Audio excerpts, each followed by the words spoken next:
I don't know the answer. Ade oda so da bed this one. Oh, there be said. Good morning. Oh yeah. I don't know the answer. Ade oda so da bed this one. Oh, there be said. No say campaign. Yeah, and Nanto. Ma oni so mami. What? To niesi. Menjini say citizen audience.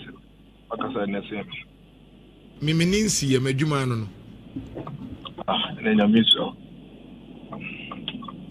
Your friend na no pay ya enya boni from last week no ena me can say abronye didi a odidi atem no odidi atema eba mo so Dr. Bawumia team na Dr. Bawumia nkasa and ekoni say no ntimi take that charge na it means he doesn't qualify to lead Ghana and even the MPP because he bears the ultimate responsibility because as some there from there ye weekend ye di agora kama obiya kanide kama but Dr. Bawumia say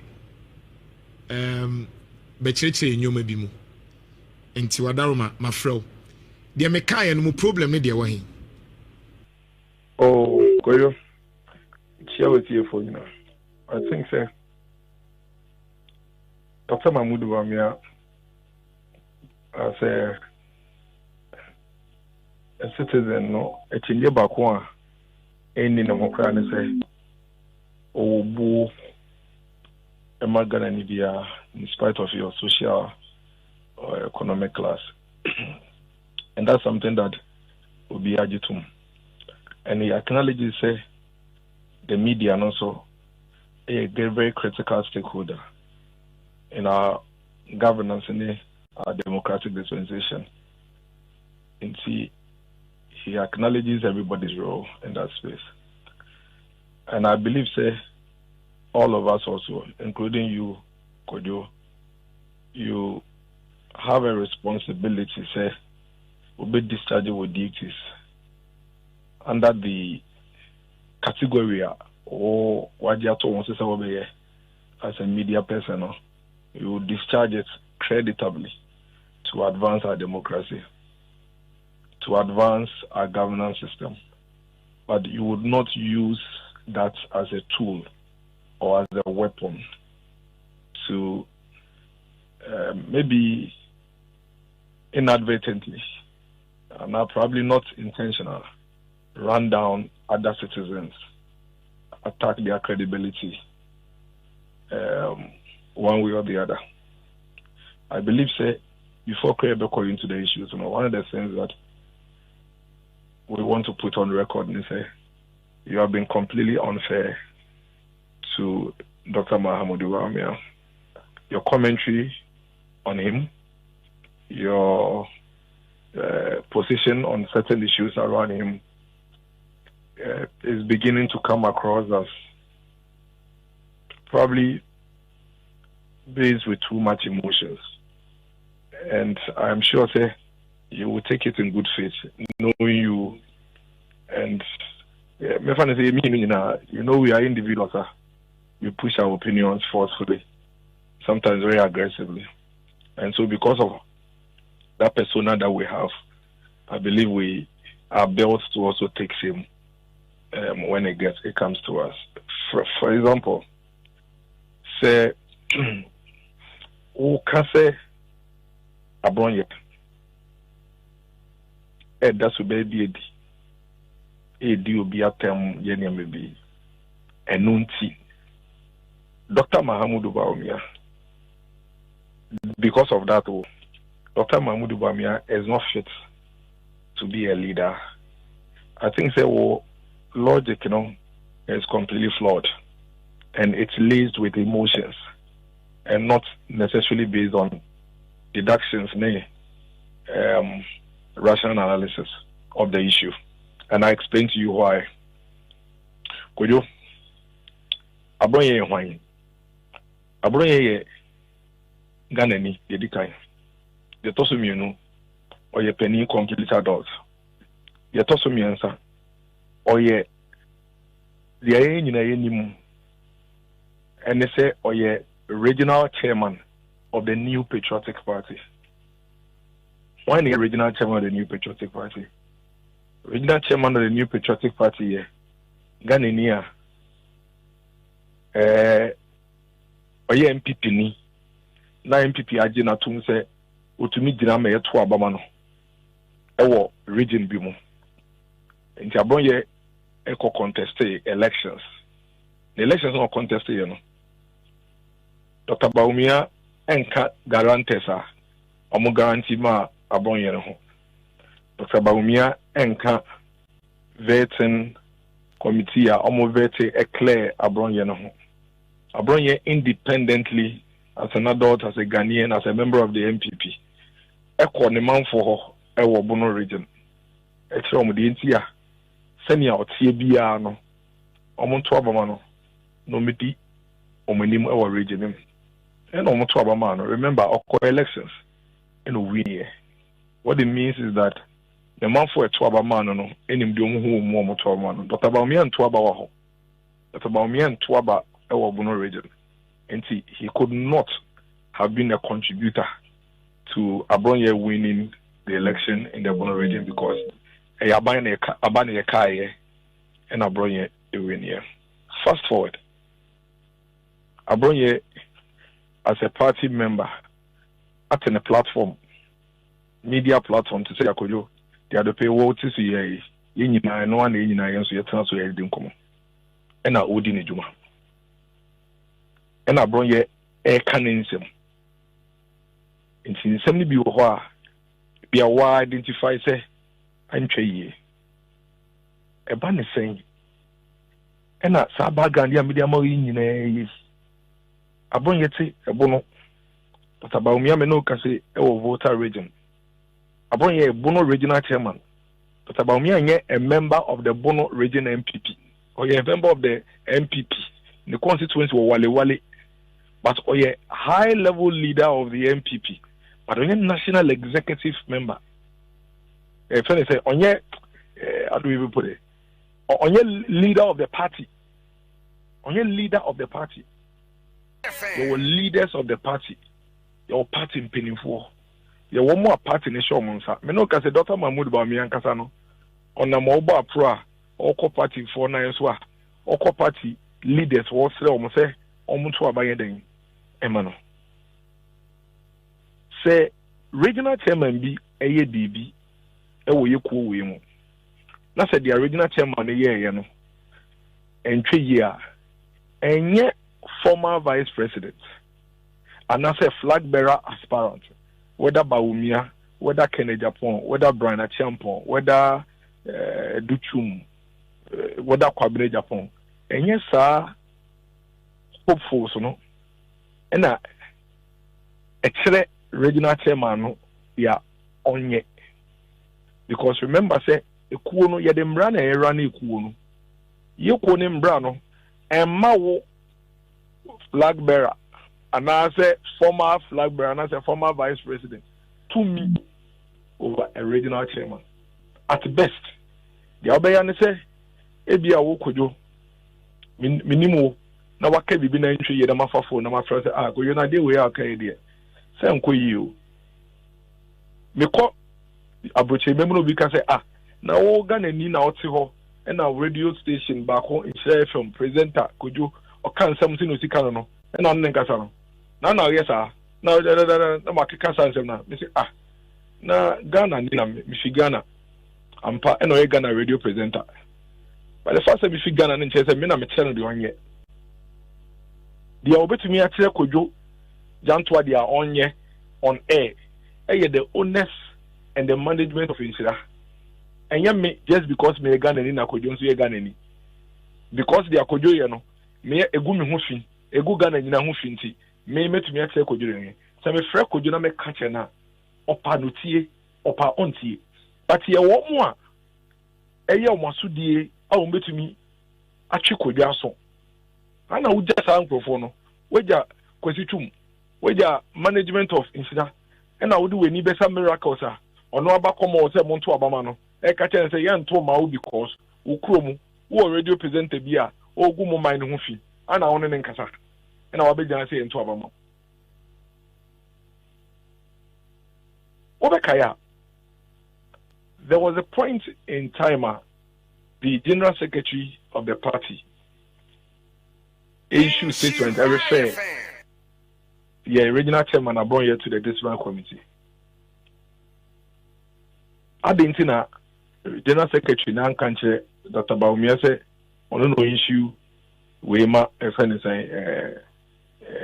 sanction abon because he has no such mandate. Na the okay nyina say Dr. Bawumia money awaye nyina ne say abon ye bie na no kan say about one na MPP kono me abon ye metwa ma Dr. Bawumia because of that inti sabro ye num nsuo anaso no ma petehia ono mo Dr. Bawumia di mu odi benku a odi Bawumia di mu simply because abon ye as one of the voters. Remember abon ye na organize elections no. And ya bro na friend is saying over running presidential primaries. Could you abronye or you just one voter out of the 280,000 voters that Dr. Mahmoud Bawumia remember in the context of these elections. In the context of these elections. Yes, he's the regional chairman of Bono region, but he has only one vote. And into the Dr. Mahmoud Bawumia vote no on one Bono region no. He has only one vote. Dr. Mahmoud Bawumia also April be a vote. Vote no so yenim tuntum num fita nim we yem pubi. Vote na ope. Nipa ne so beto ma na sebe o ya ponche kura na so ba koto ma so be dane kraman ana be dane akokọ no. Eno ye wadwuma. Sembre no so na se wo se wo ya ponche banka wo ye friend say kraman e beboa. Obefre onua na de na wonda ne wo ho enye kraman se na wo si ya ponche se media be hadwo na wonye kraman mai se nipa ne pa no se mate but oka se ontia wo wontumi nya ne he because you have absolutely no mandate over that person. But you me miracles me a member of the Dr. Mahmoud Bawumia campaign team, me a director for communications. Eti me sa me no kasa no bi se me kaka se fi bia nko yia Dr. Mahmoud Bawumia betumi afrɛ me na watwema so in fact betumi afrɛ ka say hey if you na comment kasa ma me bi nwote me yiwadi me ntumi no yɛ dwuma biom ɛno no yɛ because ɔno na wafa me sɛ me mbɛka ne team ho na me mbɛboa no yɛ dan ɛyɛ campaign abronye onka Dr. Mahmoud Bawumia team ho. He has no role, no function, no responsibility in the Dr. Mahmoud Bawumia team. As a stakeholder, Abonye is only a voter, one of the voters. Eto about MPP more. Flabber is now press on million vote. Osio beto ma Dr. Mahmoud. 2023. Abonye this one once what oteso baby support and answer wakasama Dr. Mahmoud Bawumia. Baby, baby no jina. But I feel you say. Metro about my Dr. Mahmoud Bawumia, even though previously my yanesa. Inti koyo edin pa se o try se o tri Dr. Mahmoud Bawumia eba se abronya ye na de abronya ye regional chairman of the MPP no. I say MPP ekuo wo penimfo wo leaders wo different obi a one responsibilities MPP no one bra ye members de no o say abronye subanti enunti Dr. Mahmoud Bawumia se fata se obeye leader wabra abronye onye Dr. Mahmoud Bawumia campaign team member na Dr. Mahmoud Bawumia tia no onye adwuma ma Dr. Mahmoud Bawumia na Dr. Mahmoud Bawumia tia no na Dr. Mahmoud Bawumia nye chairman of the MPP onye general secretary of the MPP ono so ye penny to say all the other leaders na omo pray akonya ne penny for no nti asodie kro na wo de bo Dr. Mahmoud Bawumia I don't want to me am the other leaders and so and opinion to meet you no kojo respectfully me te say na wo ka say odi honorable Richard anani atem Emma wo Dr. Bawumia omo ojo matem no diba wo Dr. Mahmoud Bawumia. I think it's very, very unfair to Dr. Mahmoud Bawumia. So what you hear oh kojo say the name sekeka kono obi beka say one now with the kind say 2028 MPP be lose elections no and nti wo ye dia obeye bia say the papa mo say the boni mo wo ye dia obeye bia say dia be obegu pani ho fi na ma wasem na waka na bem I say waka asamato na nse wo dia prophet EBA omo share community na fe de omo aye campaign want to wo obe fi say sada wo yaye because mitie abronye nse mo kan ye ne ntokwa ene na kasa ne Dr. Richard Anane enyaye no ebie no Dr. Mahmoud Bawumia din wom Dr. Anane ankoka se ebia obi koka Bawumia sem ena abronye kodi ne penatem abronye so kasa no wanka obebi ada se Dr. Anane akase tia Dr. Bawumia enu ntu no odi natem Dr. Anane say there was a national council meeting omampeni kofo beka assembly na no won say abronye na sorry eyi omampeni kofo ano na abronye so ade etinye ono so abeyi Dr. Anane ano nkomo mienu nyina afanu mienu nyina yi bebie ni wa omobo Dr. Mahmoud Bawumia di bebie ni wa Richard Anane kan say eye Bawumia sem na omampeni kofo eka na abronye beyi ano. In fact, the national chairman of the party, acting national chairman Krabeka said, the BS Akrampo ANC and National Council. And the Ebony Central and a Dr. Richard Anane and your brilliant to call Winya, a bear Dr. Bawumia. Where in the conversation could you and your any indication that say a bronye AD Richard Anane after because of Dr. Bawumia? Where? See, Ojitum, Abon yes, say Afia Bay, or better, my Dr. Mahmoud Bawumia. But that doesn't mean say Bibia Abon Yebiano, let us all the better to Dr. Mahmoud Bawumia. Sunny Tiadia, and you say, or man, you can into Wintermo. I bring to your war, America, yeah, could you? Or say, or supported John Mahama, or company Mama John Mahama. We dig and any beer at them, or can ask someone and you throw a bit out also, not on phone other two screens. So now I can't do what could you can answer the BL. Now we do what them, now I cover some basa in some way, Sabe, or the woman, or do a beer them no chan totum, or no dear Yasim, or will be some Obia Cron for Obia, or can be beer, the woman the enemy no a cafe. Maintain that. So what I say, because of our brand TNT. John Mahama, His Excellency, a bad leader. Okay, is it the case that because of Mamimbram quickly. Oh, thank you, this year. Okay, quickly. Now, is it the case? Is it the case that because what can't was said, sending at the MPP no dear, one of Sisi and baby Audiano, on MPP anyone I share. Yes, about a friend is saying, time I walk come to you, Minintino. This side in the own Shiana. Because when I see a code biao. Now, Anyabiao, can we say, Sabranti and some more kicking in ano? Or Mampeni John Domani Mahama and Asomano. And on Mampeni John Domani, my money, yes, I do. Now, say, if that is your principle there, if that principle is what you are placing on Abronya there, on a friend saying Bawumia there, then it means that won't mean deny, say, John Mahama is Excellency. Say Jumana Abrante no American or Yama John Mahama is Excellency. Now, if indeed that principle hold, now Abrante ni Juma Emma John Mahama no dio bia tem dio oteko also dio ten ni dia sofo a DB imam for dio behind atem. Now still what say in spite of that NDC the omuntila kwanya so John Mahama His Excellency ndio mampeni but Dr. Mahmoud Bawumia de abonye de na waye de entuma ni leader there.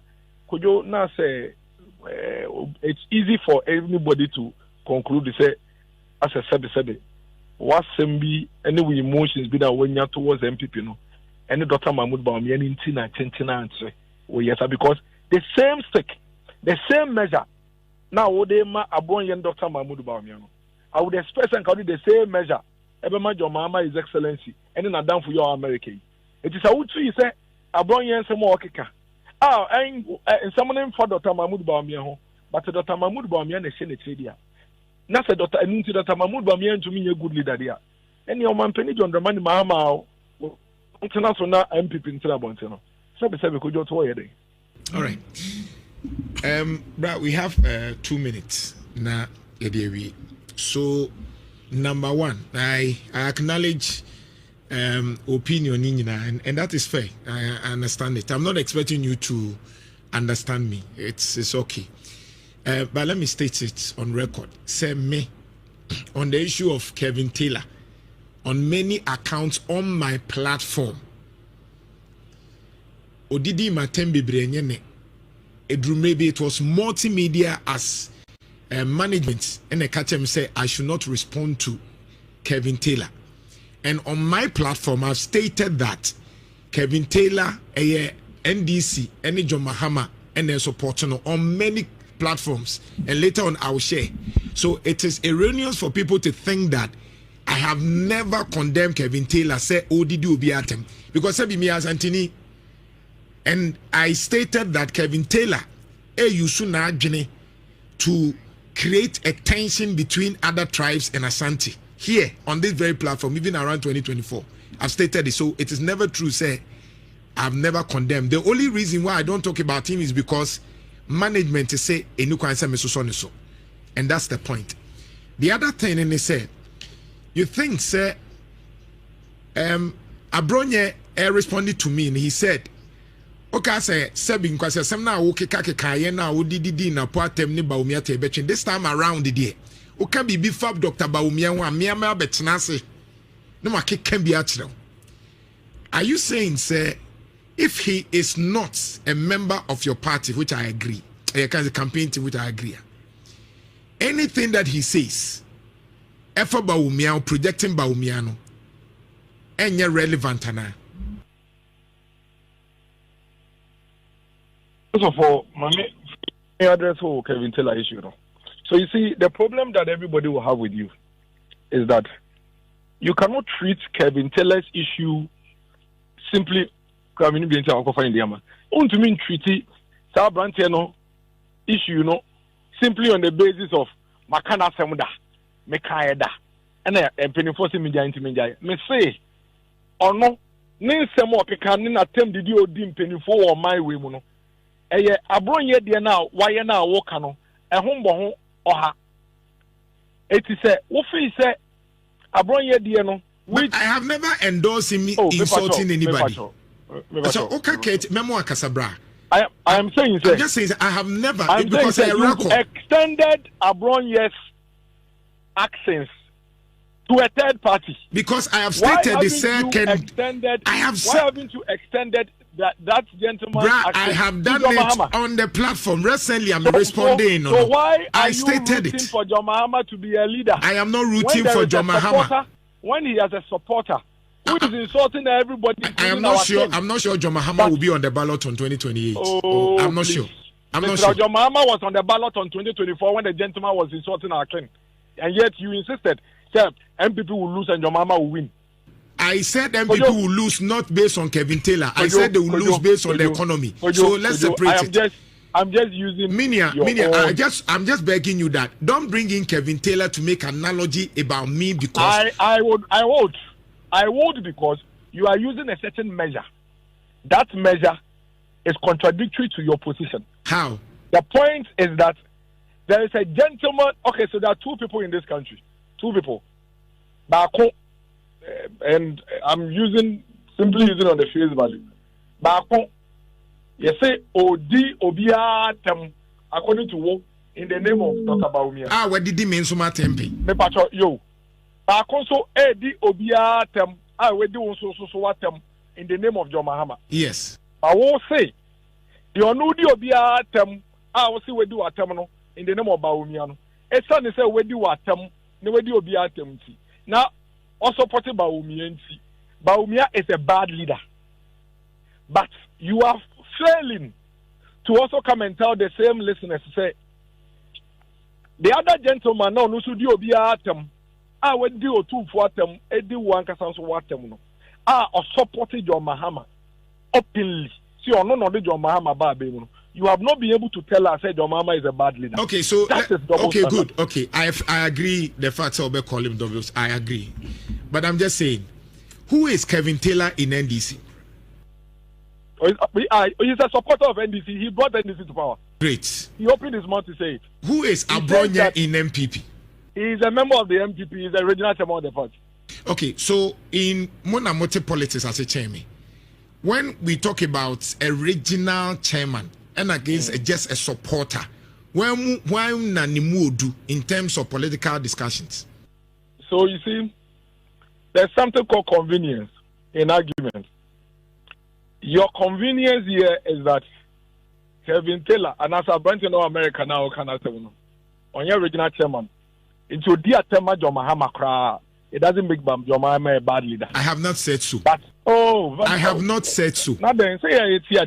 You can infer, but I have not said so. No, but that is what you are saying. I have not said so. I've never endorsed Kevin Taylor's insult. I don't because me a victim, so I've never said so. You see, let's move on. I have never even said, you have endorsed his insult. I am only pointing out a fact. Right. That if you are going to measure Dr. Mahama Bawumia by a third party's action, then you cannot fail to measure John Dramani Mahama, His Excellency, with the same measure. Right. That is double standard. So that is all I'm saying. I'm asking finally, say you don't think Abronya or Transis in a bit say bia or you just a sympathizer of Dr. Bawumia means Sembia or Bekebiano will not affect your chances as Dr. Bawumia team more project say onone was say motomano e MPP ni ma you feel say Abronya. So let's come to that. In all honesty, we have over 280,000 voters we are campaigning to. There are hundreds of thousands of voters who support Dr. Mahama Bawumia. Dr. Mahama Bawumia for any. They are all supporting in various ways. Dr. Bawumia, Agyapong, Agyapong, in different ways.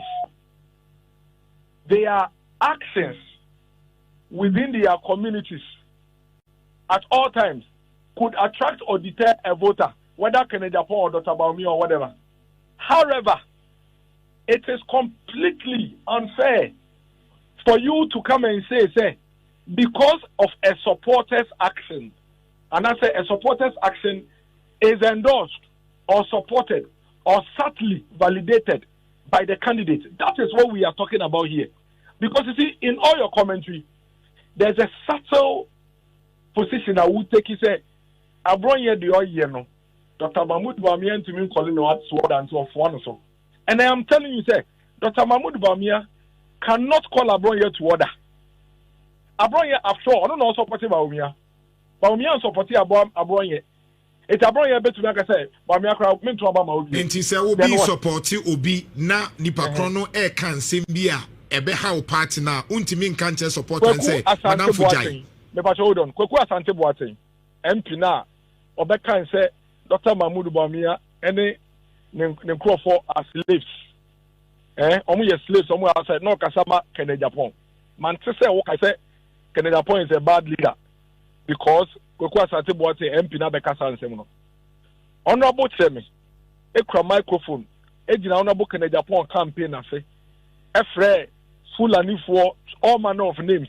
Eke some basa efa MPP ni honorable MPP ni Madam Samira Bawumia man tise okay say honorable Chemi Suban no ene nsem no kan no ene honorable Kweku Asante Boateng nsem no kan ni nti Agyapong is a bad leader. That is what let your listeners begin to believe say no it did not lead my listeners. Dr. Mahama Bawumia nti it led Bawumia supporters, not my listeners. And so no, please, your listeners. Not my listeners. What makes you think say what makes you think that you are in the head of every listener? You think everybody endorses what you say? No, I don't have a problem, but the point is our listeners are everybody let me say that. Let your listeners appraise it. It's not up to you. No, because I'm just saying, say finally, I'm just saying, say for you think that yes. Okay, about Haptel. And meanwhile, I will not even do what you are doing on air. Because on the Haptel matter, my board video now no PHK 5 times. I was just listening. I said, the empire now can at that time. And this is what you said. And I quote you. Now the dan Kweku Fuado and then the Bawumia no more Omakote Haptel. That is all what you said. In English, what it means is that Nana Danko Akufo-Addo and Bawumia have founded Haptel. Okay, so are you aware, say, Hold on. After that, when people miss and understood what I said, the following day, that was Friday, on this same platform, I'd explained that, and I've shared that one also on the platform. And you are still dwelling on the first one. You said once on the platform, Kojo. I have said on the platform. You know what you said? Let me tell you what you said. What did I say? What you said was that Mankada, Bawumia, helped or any dia, the America say, but that is not what you said. What you said is out there. I have listened to it 10 times today. So what I was expecting you to do, Nisenka Beka say, oh, it was maybe kind say, Nanado ne Bawumia na ati Haptel. But I got it wrong. The other person said, but that was not what you said. What you did was that you came to defend and justify. In fact, you called those who were saying, say, okay, say Bawumia and ati Haptel, say, okay, so now that is a problem, could you? You see, we are very, very highly argumentative people. Because of that persona, no, we should be willing and ready to also embrace certain times when we make mistakes. Well, I was listening to your conversation on Haptel. I see all the gaps. I will send you a copy of the Haptel agreement. Well, I have it also here. So maybe we'll talk about that. Haptel agreement, you cannot make Haptel now 19 years. 19 years for Ghana. You're calling to election 2024 with you planting in the heads of your listeners. Miracle. Let's do the Haptel one maybe some other time. We talked about this one. Wadaroma. Abronye is a member of the New Patriotic Party. He's a regional chairman.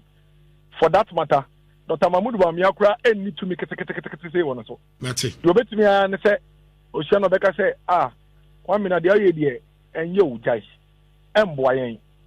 Abonye pa obeti. Bawumia catcher. Of course. Let me even give you evidence. There was a day. The video is out there. I'll share with you. When in Federal.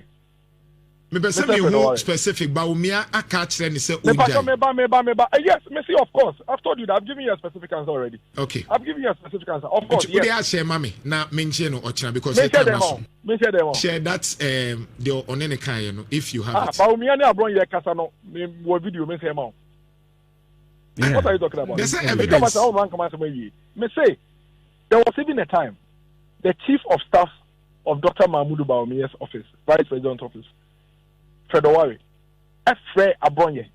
You know, Abronye discussing issues related to comments the Abronye make here on a software.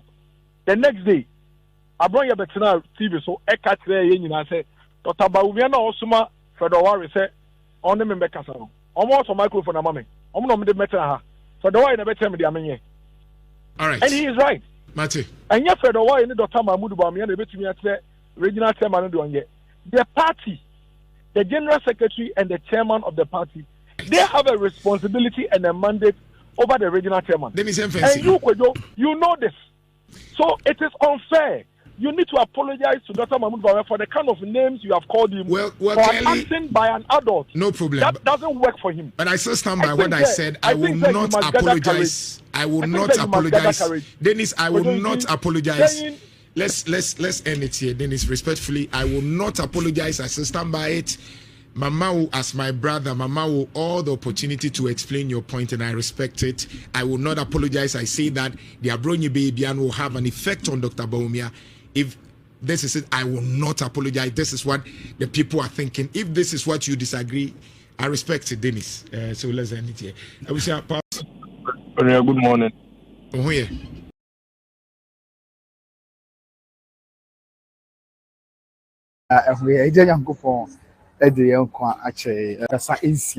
About 10:36 ohwe pictures outbreak say omo abedu ade ya ye ni coach amansa hu bi me hu ameka cho but me hu ye me nka emfa entro as usual supporters ne there omo behind their numbers me supporters of Mama Akosia say what to be precise omo behind their numbers pa yeah enye asem kitu until quickly yema hu round down kakra what has transpired a few days di kan asem we shall say e de ba bedu me na ye ntia say yi ansa na de akabia enso atoaso kai se court wasem no ebe ho ena ene dia wo yi eye entam kese mu nsensem ena nanom ehwe akamu asem ma bibia ya asumdwe but then court the end yin nim se nyame ya adom okuada ena court ebe sign ato ansem so ya court ebe to ansem so okuada and no eye about sebi kuna ye on say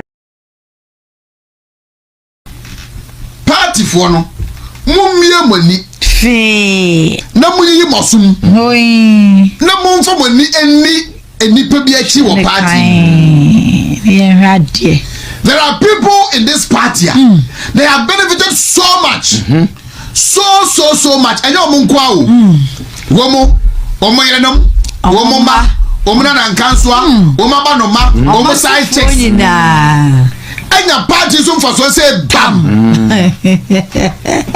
but abamu tantaya ekosue unti so mo kan wasem da hey omo nkam yo omo nkam da because enfo mo do menya no omanya bi omame they are okay why didn't odi nkwancho but the moment ebedu MPP internal elections hey no more betia sim kunko na fe nsema kese obule nim bibia ora mi nyansa bia asa ekura wo bi si mo bibia ba e to your founding father wo na wo say me ete party na ye dey entidi ai eno e party ne wo say ma ye te party so nko betima ye party na wo no do fie fo nko ye ente mo ngwa mu dum nya ma mo ngwa mu dum nto mama party ma power no e na ye nyina ya be ka ho bi sanity enti asem si party ma ye nyina e be di ho nkomo eno de Ghana asem ba ne nyina e di ho nkomo munni mu nyansa nche obi a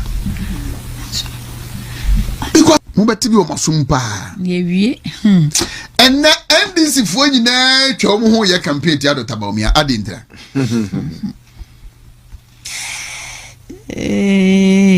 adintra to the point that Kevin tell mu nyina betesi ye internal election ye campaign mu ye campaign nke fa ho pen Kevin tell mu nyina asase ye campaign politics now politics one opponent decide no I was am who here you see your party for no say man nya smarter say man nya smarter abontensofuo ene yefiefo no be ka bom adienya kofo be adiye bone a ye benu yehu sare ye nu yehu nei Honorable Napo and Kennedy Agyapong and during MPP 8 years no contract akese nyina omoye but any on hineba of wound to me ababontin ababebo the huge number of contracts any sika Dr. Bawumia and the award Kennedy Agyapong any Napo nanso ne ochirima osisanko fo meni egu Bawumia ni mase osi wedin ko fo meni hu ya wa especially Napo esan se MPP co-positioner onte so kasa Dr. Bawumia campaign onte Napo no kasa nanso MPP meni a ode ne mane ne yire ne sebi ne mpenafo nyina baba be shebibi enoko Honorable Kennedy Agyapong so chere say during the tenure of MPP 8 years no all the huge and juicy contracts no Kennedy no nkofo na yede mo ena mu disika no nanso nei omo ne NDC fo epese omo papawa se na ebe ya niam aboni omo yeye no omo beto so hineba ascend the warning e di amanapo ene Kennedy Agyapong so mo nyai kokko nkomo no mudi no now I'm a supporter Dr. Bawumia. He is coming to bring out an expose that will kill them forever. Na name who saw hineba deal before kasasada. He's very angry. Edrusi ebe internal elections hey kunko what yes assembly obeke bia so asema ebu party no fi anase tete party nim kenko asema obeke bia asema be show obi abufuo onko kaze hey ana panimu na akasa eno akoyi ano panimu a wonya ho panimu Ghana pena akura ne pani na omu se di atro ka ho asema nsi ye wosesi nsema kese na panimu godi ntro fa akola ho a se oga ba be yi ano sanity asuko abafo so be yi ano de anu ye bia won't mean predate won't mean determine mano obi a prenity so we are no year na anya wo de edi obi edi here no there are people in this our party obeti omunka na do MPP internal elections we pe bibi ya to wie na the preferred candidate now we ni anu akoda onfa ho aso nka ho bi ada say tam se aban ne ye dai se Ghana na ekosei onfa ne ho Mo ni wi ano odi ni din. Asabe pra mane ne nananom. Odi ni din. Abe pra mane ne nananom. I cited a document. Contractors are year adwuma in the last 8 years. And a car abiding home. Now when you look at some of the names, some of the contractors, you ask yourself, really? And to contractors, no more MPP, no more power, no more way. And then you want to tell me, Nanny Panabofu, that you might go for both from October. You want to tell me, say, that Bawumia and you call Lucy.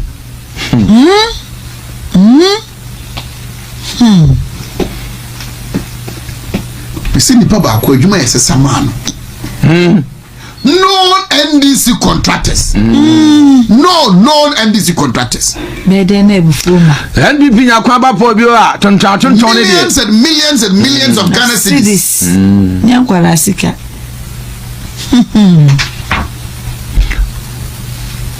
And then the facilitators. Womwa omonya big vom na gigira mu e play adwuma na masa ankofo no. And the ankofo na twom ko party for no say.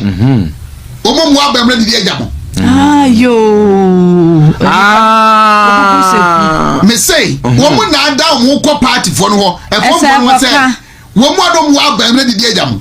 Daddy o. Ba wo na mo gigi nyuma ma mo namfofo ne mo side chicks ne mo girlfriends a. Womo ya NDC for. Daddy omo di akojije about contracts no man NDC for no. Say, give me some time. I'm ready anymore no. I just a man to the man.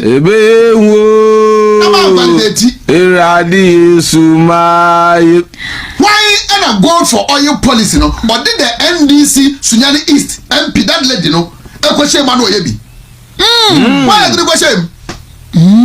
Hey. Why did the question? The go for oil program no? Why dear?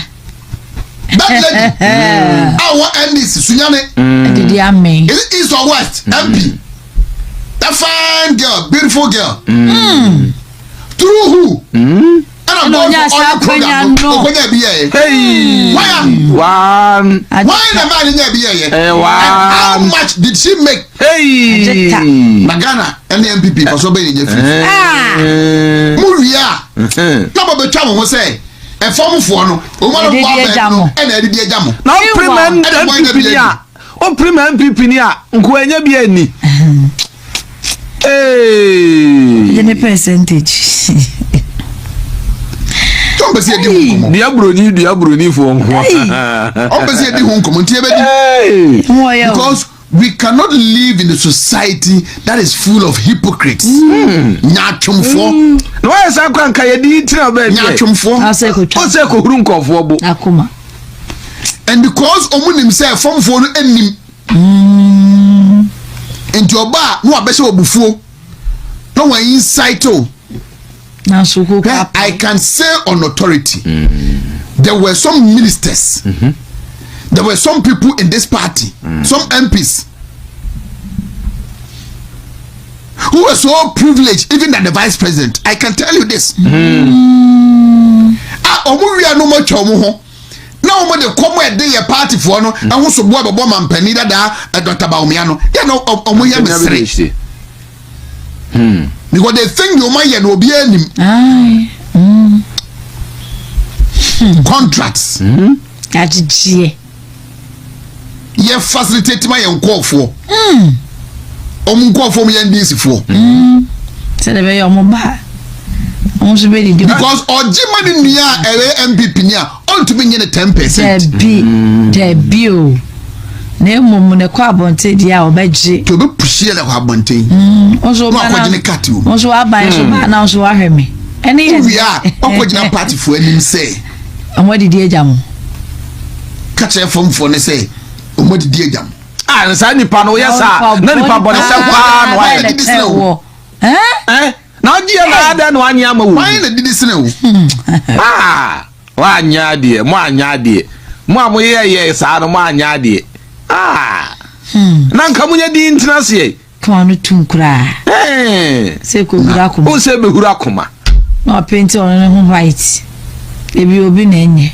and nina echi no de ekoso amayimu no ebia anye na sem there be of a home enipa ewu onhui enka no only the man na se 40 electricity bo ekosoro onka bi nkofo nsuo bo ekosoro onka bi the business partners room and de ekoso port onka bi the business partners ya ne say MPP party foi mabunu no grassroots no obi ade agya montimo nto mama me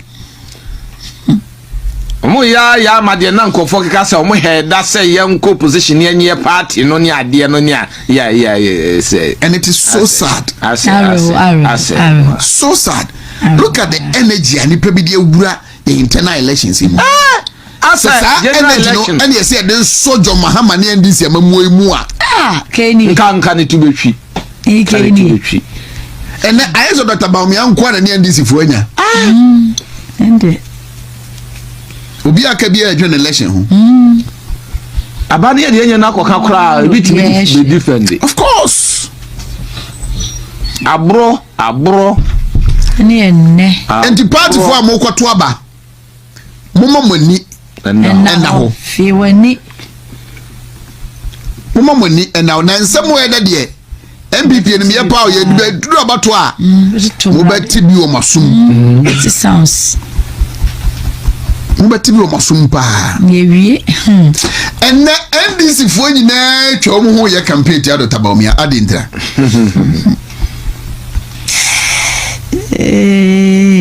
adintra to the point that Kevin tell mu nyina betesi ye internal election ye campaign mu ye campaign okay fa ho pain Kevin tell mu nyina shase ye campaign politics na politics opponent side no I was am who here you see your party for the samanya smarter samanya smarter abontensofoɔ eni efiofo ni be ka bom adienya kofo me adi yeboni a ye benu yehu sare ye nu yehu look at the trajectory prior to 2024 elections asofo a no mo hyenkom eprichi etia MPP this same asofo want to choose a flag bearer for the MPP and you think they wish us well you think they wish as well? So for now, and yema the preach it here MPP no. John Mahama baye, and yema no can also preach it 10 minutes. I think go preach it for 10 minutes because and yema no I say more. I double. But on count wasem. Debida. Sounds of one hour who can you be number 2028 you nipa way. And you think that's so for no o mean well for you. Or you think that as of the end or you're a politician? Or the near funu now. Or you're a politician? And in the interest not satisfied. And it's it. And you the father wanted an answer now you so for. And just say a drama you say more. The other be I know dear.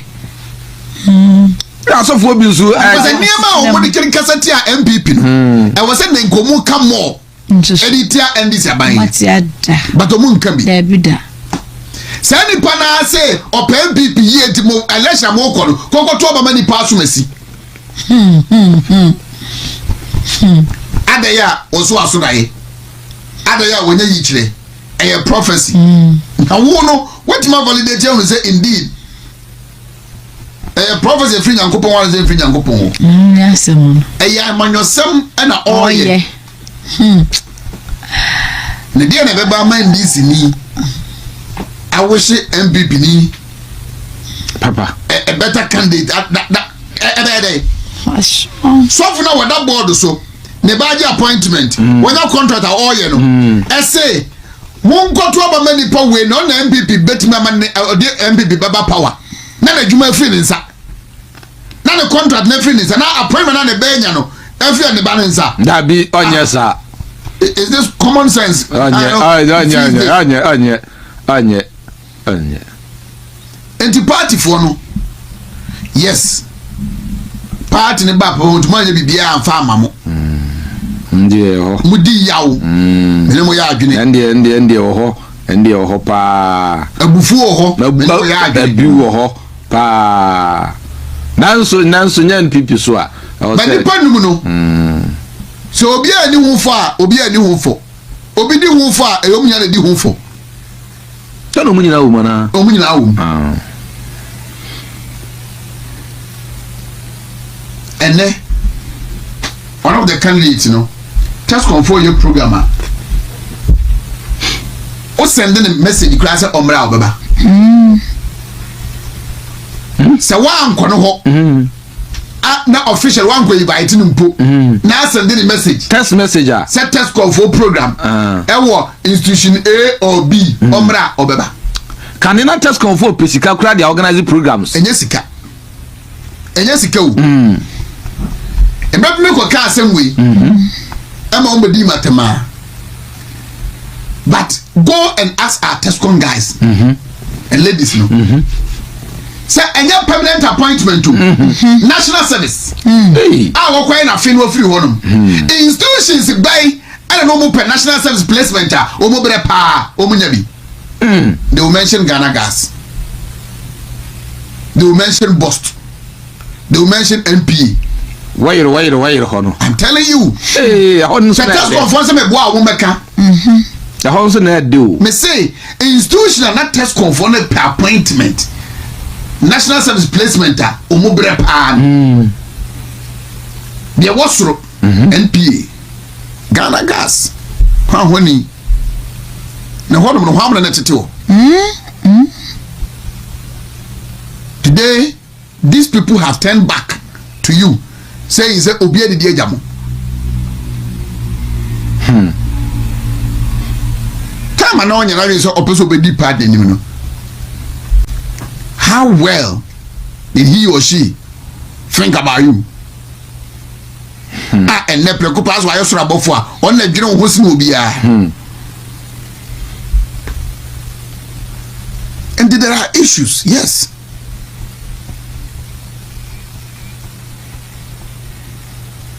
And they go and look at quarterly common fund. NDC, MMDCC. Yedema Monyenko. Your former MMDCs nibi. Enyanka almost every day or to radio so. Na okasama party. But no can say. Na common fund ma. Respectfully, doesn't mean go money tells me go money mass. When they say, o mass tremu ene enye. O mass tremu nye MMDC is no more bre. Former phone. O more bre. Why did they tell man? Why? Sika na bosomo miensa bosomo se bia wo se ekono. Why did they was what they call? Anko. Awo muso anya bia amfa anya adwuma amommo anya du na ye party for mo form no man ko boa wo na contracting so free soro ho na eba ye dia mada da wa dia ba sem ye se be contract na DC no nim ho we MC no nim ho we okoka so one contract you have messed up uwie ya wo se ene de wo hunu han no Charlie issues dey issues dey in the party for no mama money ennaho me say when we get a party that is ready for election 2028 2028 election be mere as in 2024 no when we get a party that is ready timisremo the multi bebrebe no atro so e mu beti bi pa atra untimi invalidate mu beti bi pa nemu remember the party and make the right decisions on 31st January 2026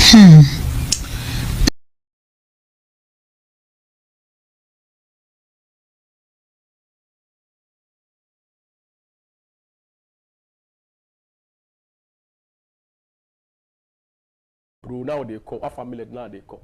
All that Honorable Ken is saying is your standards. And you say, be I was sorry, I don't have a brew now they call, our family now they call. Your European agronomics practice standards, global standards. Say near pese mudia millet no. Say near pese mudia abruno. Yempe say mode we decide. This animal name no ebeguso. You be follow all these standards. Over University of Science and Technology, we have agri department. Over Legon, we have agri department. Oko UDS, we have agri departments. Enti ya mo follow almost agri no. Now they have avenues to practice.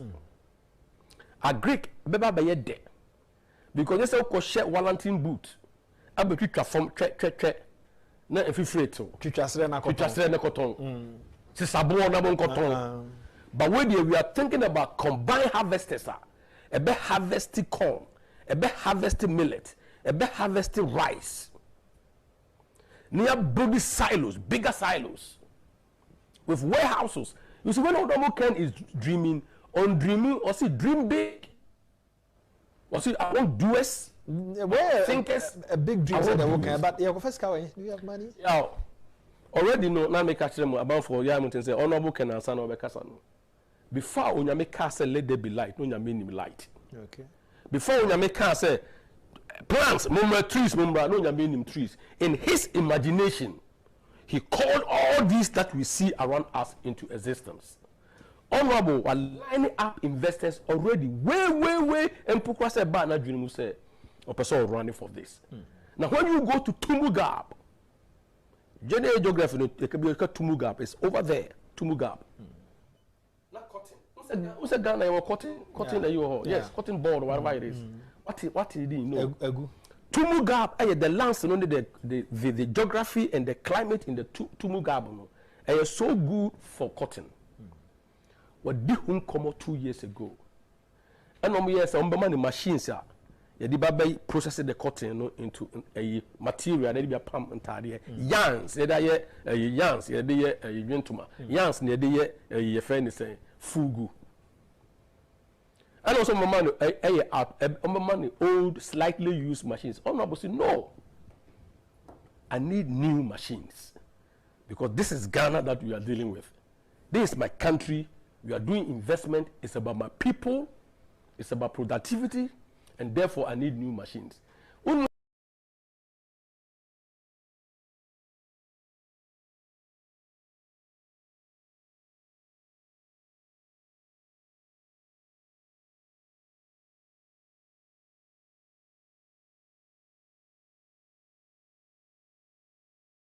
Up for close to an hour, if not more than an hour.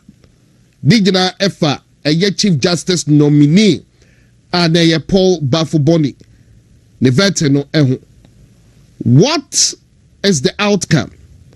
Minority a boycott, so mu vote. Into majority no, omwa informal de, omwa emfa a Chief Justice, omwa vetina.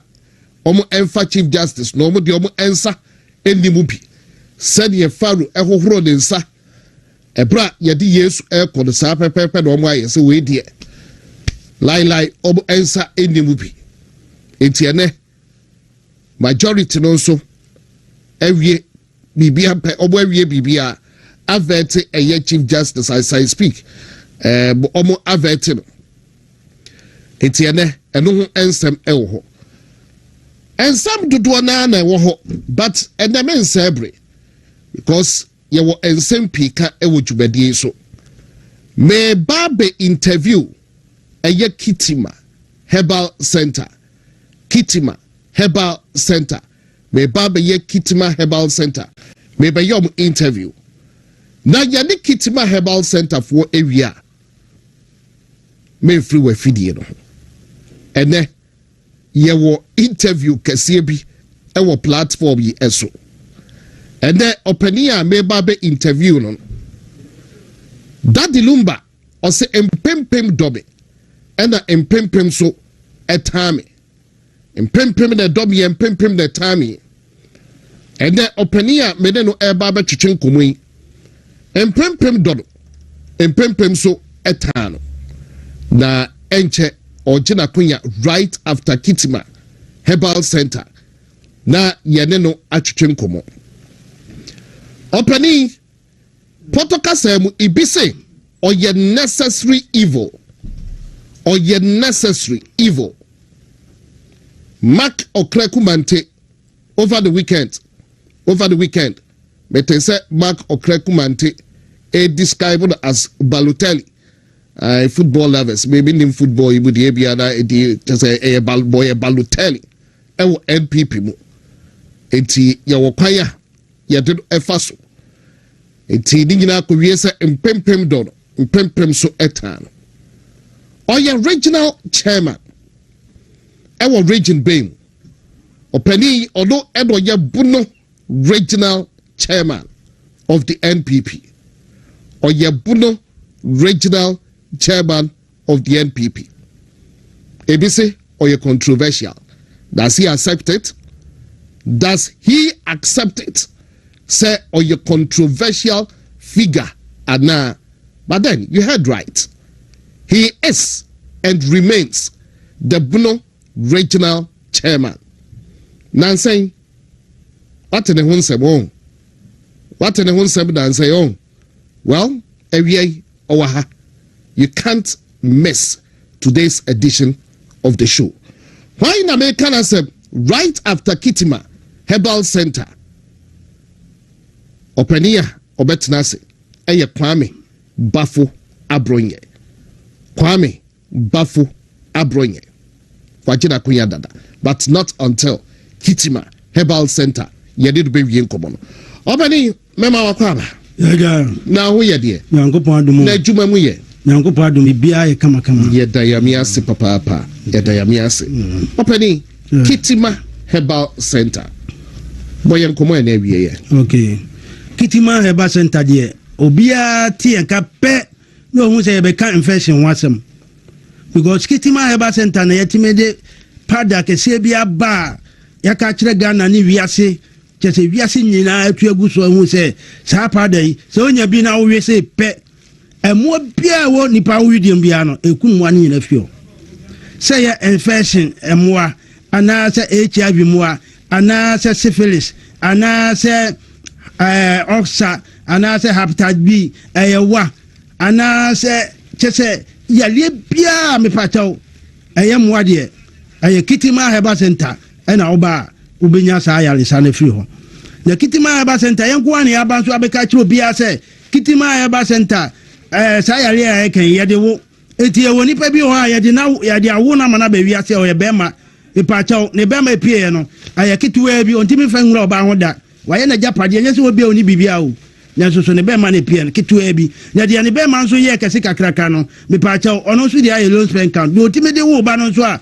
me pataw ye se ensuo ba bosomo ba me pataw eno na wa nhwe ya me ka kiro se de ehu krampo ne se sa yale se de wo na se obi ho no ma ne bu ba bia ye kama nyanso ne yema de antiman for me utwemu ta akra no bewu eno na wa nhwe ya be ka se wo ko doctor me yakọ treat ama ho aton medical ka kiro se sa yale we eye wa anase sa amwa we ba widie ma doctor krantimi ono anu kura ya na ontimi treat enya doctor yare aje so di Kitima Herbal Center eno na wa nhwe na so ko treat bia obehu ane se wonim se yare no ko obehu ase obema obehu se mu je pepepe obeti wani na aka Kitiwa bi bema no aye kese no ena afo ya Kitiwa bi ode ya hwe enye eno na wa nhwe ya obi be ka kiro se bra no mfa bibi mfa homa abra be kese me se eno ebi ntimi sida wo wiase mbo eno na wa nhwe ya me se samwei omudidi mu a ometime wurawura widiem emo na betime wura widiem bo hu na ho tetew o ya ohene obi ho hyehye no obi emo ni nam ni tirimu ne ni ne be bia o ye no ho twa obi de adi be 20 years 30 years 50 years or that wo because enwo dro my mani nyan ati se Kitima Herbal Center adi pada yi bai ma Herbal Center ye pada ye de bai ye di ka kire Ghana fo ni wias ya amfa ma enya no bi na Dr. Balotelli. Eti that's the last I heard of you. Na ene what na say na bia yesabisa apomo te say ankasa. Oh, yemfase da ye gusu tinkwam na wama adepa fofra chen samre de ye ko the next day mu ano. Nti yemfase da matwe da mponkwame. Onyame aye bi.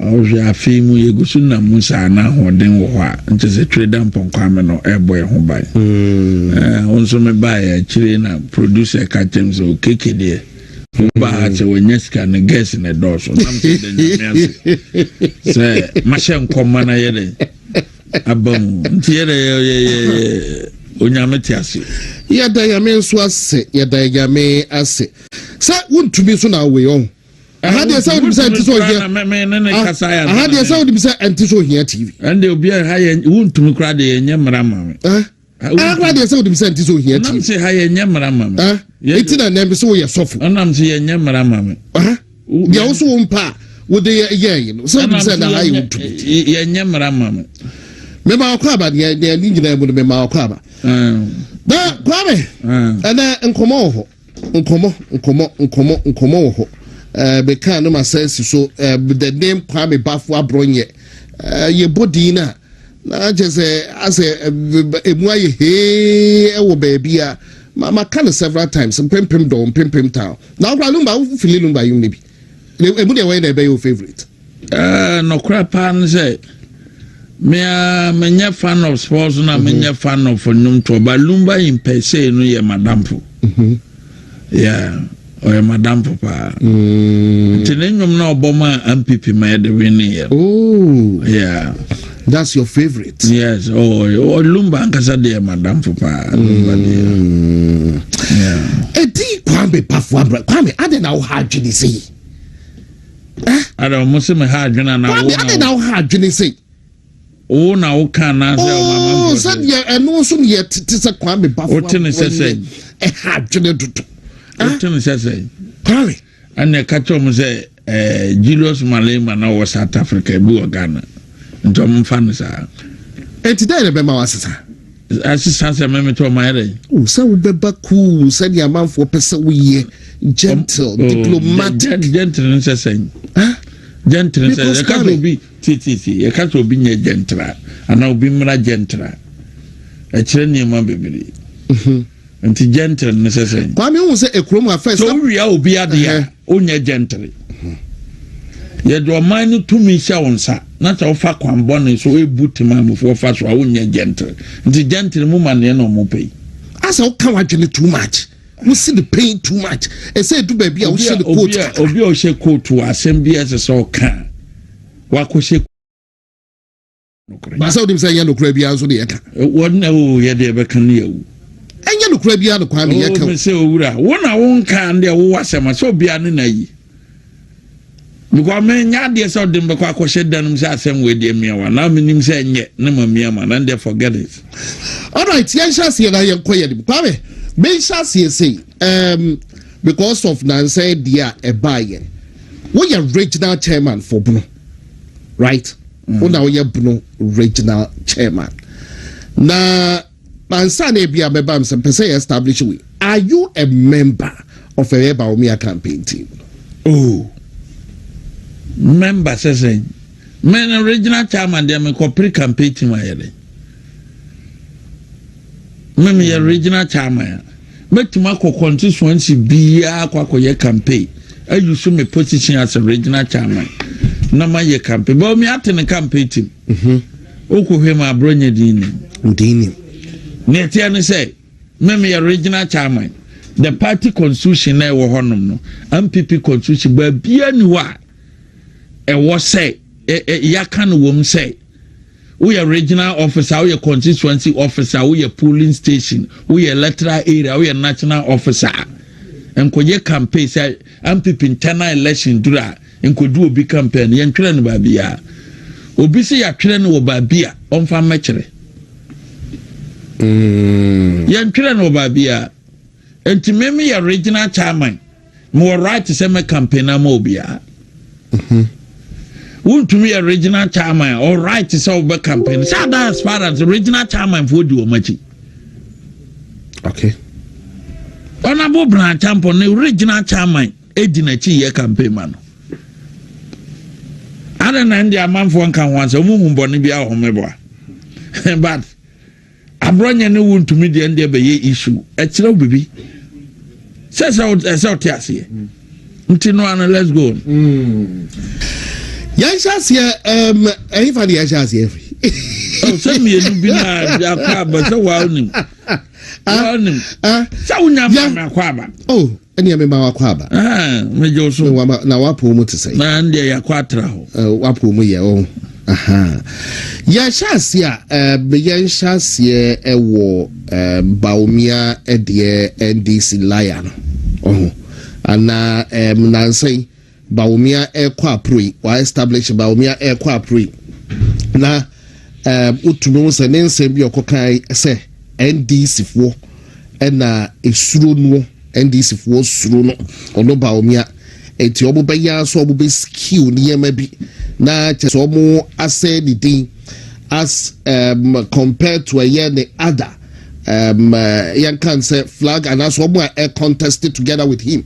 No na say nsemu bia waka na enunti na ma be de ma establish baby a would if we buy. But quickly maybe so ansana ubewura enomu no say no ansana obekosa enkomo no emu say na say wa waka say enkofo. I'm just going straight by me said here na say wa waka say other you know there we have other chairman for our campaign at the moment, but it's no issue. But wo na se chairman eco campaign bidia na kwa issue. But me the Bawumia dia no na shasi. NDC is afraid of a Dr. Mahama Bawumia. What any actually? Me da se be keke. Na me ba ha che. Me mfa kwanya we na menchia santemai. Yeah. Ba bi o ma fidi kese en kodur bia. Na memfa kwanya we so na mabaha che menchia me party manyina na mawie no menkasa asante manwura so onyankopon nhyira no ba bi owo bia keke unim say ukọ Buckingham Palace ya yeah King Charles ana Queen Elizabeth ebra not yase na ewo enkrofobia ye ma mu green card ansa na watima ba Buckingham Palace so nim sa ta so na ba Ghana ha ye won kofo bi wo ha ye ma mu green card a free entry to Asanteman ntimi kita green card Asanteman wura dia ma free entry like green card the amount a free entry to Asanteman me maya this year kon wa Asanteman so nim sa de and you know free entry green card ya dia mama okay na che so bia ntumi nsi kwan dabi okay dia kra wo te ha wo sa green card and that's why say we are sent but sa green card no ni bi o ti ase nti a chesa me no nya pe o so nzade ani etre me mu green card no ye we say green card ya head that dia ma special people ya dey ba free entry to be issue statement za bronya ntimi ma santemanta mu a oti kumase de ba oni green card ya de tena kumase ba me mo green card te free bonto nti ma ba unu se me ba ha so de na ma wontumi a na hadwen nti se me ba wo me kita green card wa santemanta mu court bia ntimi nyi sa green card ni free me sam this otumfo sa wonye boni bia de na me court bia ntimi nyi wo Ghana ha sa green card and court bia ni obetimaje me de ba santemantam green card court bia ni Ghana ha obetimaje free me sam this otumfo to say duty so bi ko sheba bi gi sika ye press conference o ma santemantam ha sika no wadi aye ne press conference me kita green card and you are in reference to a year me mo bi adiri ya baba ho and ya baba address o properly na me do ma to o level nti yanko question na obisa say Dr. Alhaji Mahmoud Bawumia no krese NDC for esro mwana keke NDC is a political party ya bota omo bota all the political parties even ya tin nra yikro omo safa ho no omo kokora enye yie omo ni numbers no wɔn major aim ne sɛ to win political power. And mami no mmienu entena ha na ada yɛn ho sɛ NDC as a political party no.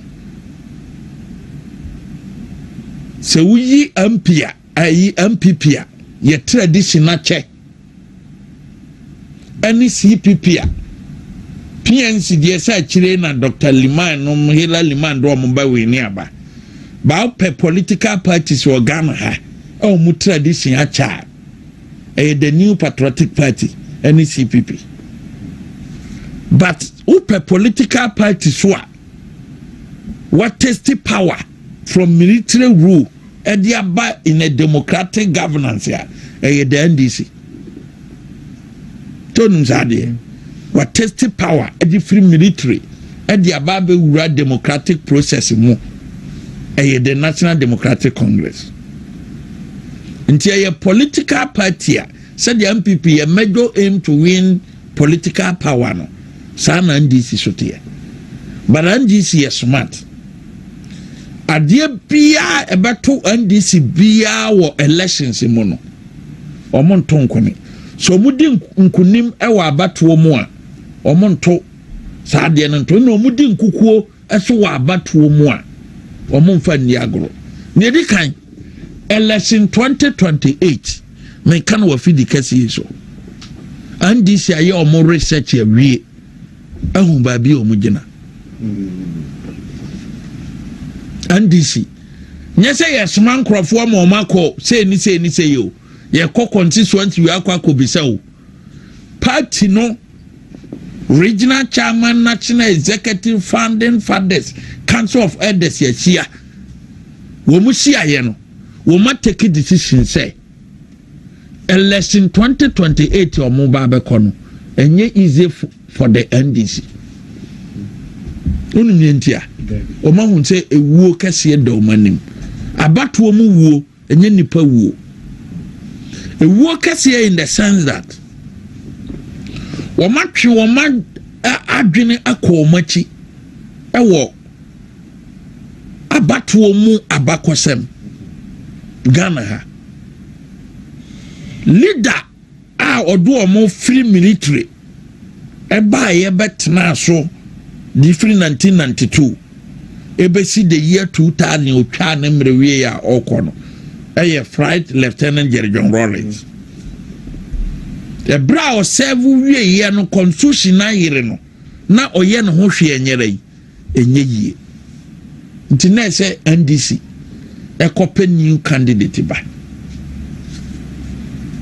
at that time na MPP atikuo no foforo na fena yenya emfie nwotwe 1992 to the year 2000 elections na ya lusu 92 abokoto parliamentary na ya lusu 96 Emma Jerry John Rawlings biti ko for 1.5 million votes.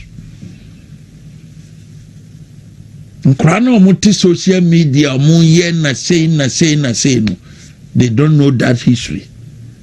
Omu need data on what happened in 1996 general election between Kofuo. Rawlings biti close to 1.5 million. Close to 1.5. At that time na for the party na yede abama yede abu. Ntiye be ko 2000 ebe ye nie. Ba na NDC di atena dan mu ahun say abana ye be kono. Some people say candidate here NDC will win. Me twi wadwina si wo ba kai na yira fi because maya ne ma unsia de oh abronye enti kama edi me kai pa ma hunsa enti sawo be kai MPP primaries in 1998 na NDC esisi akire trying to manipulate the process say etese kufuo lusu sa elections no yenim nkrofo binuma na omune NDC nye fine but ye be kosa abato no NDC fa omo adamfo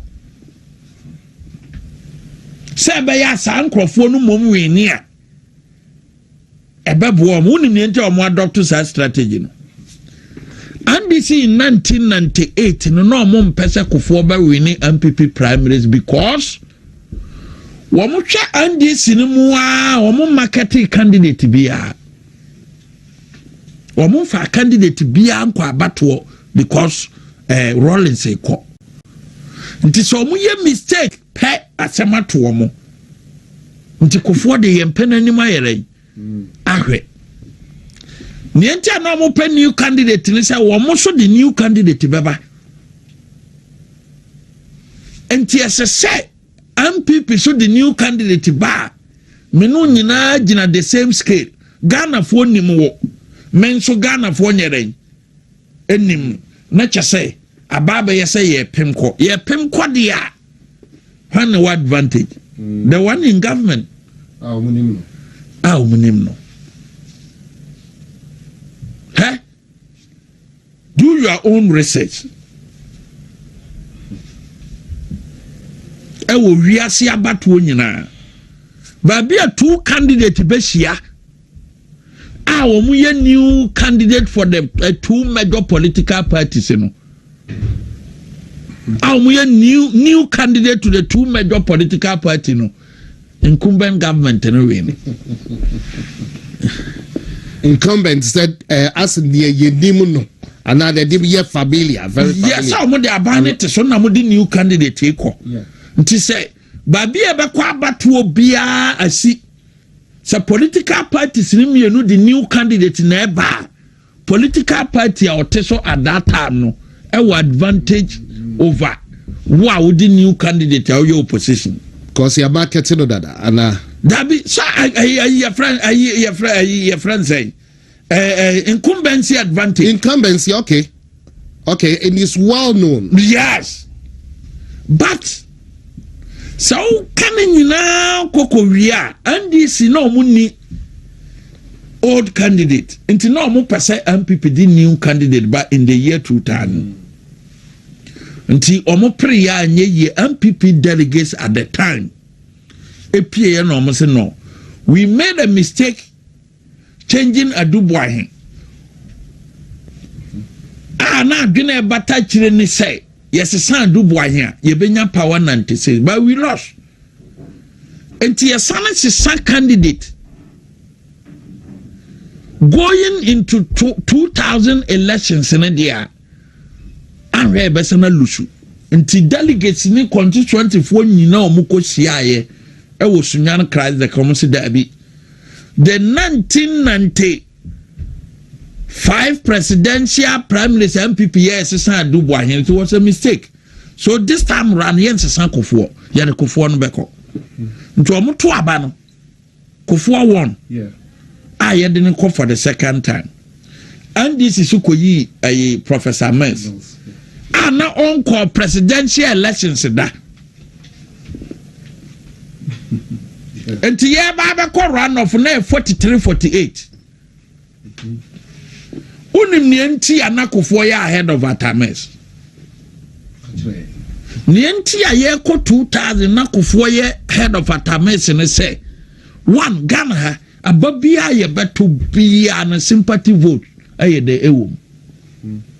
Na sa sympathy vote no metima ka kiro say emu 65% aye man ne deba.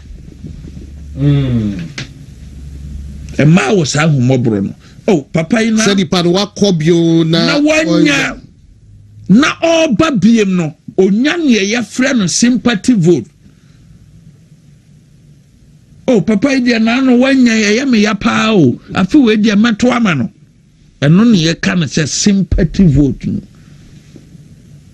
enti ya ba kwa 2000 elections no na ta messing kwa abato da no ne former president Kufuor di ko gina mu Kufuor kwa abato the year 96 ya Ghana fo nim no nti wadi nkukuo ana oba biem ye ma so no na Atamese ye dai eda fam because na holding wo fam to beat an old presidential candidate in the opposition party. That is J. Kufuor. Na Atamese afena na NDC de ne kwakere Ghana fo nti no ni ahoden obetumi aye dey abiti kofoɔ nti wɔn kase Mahama nya 56% na binsi da no saa mmeranteɛ ne nuanom nketewa ne nuanom ma binom a yɛma ɔmo sika te social media keka nyinaa no wɔn ni fast bi abata ne ɔmo ka no the year 2000 abatoɔ no President Kufuor had 56%.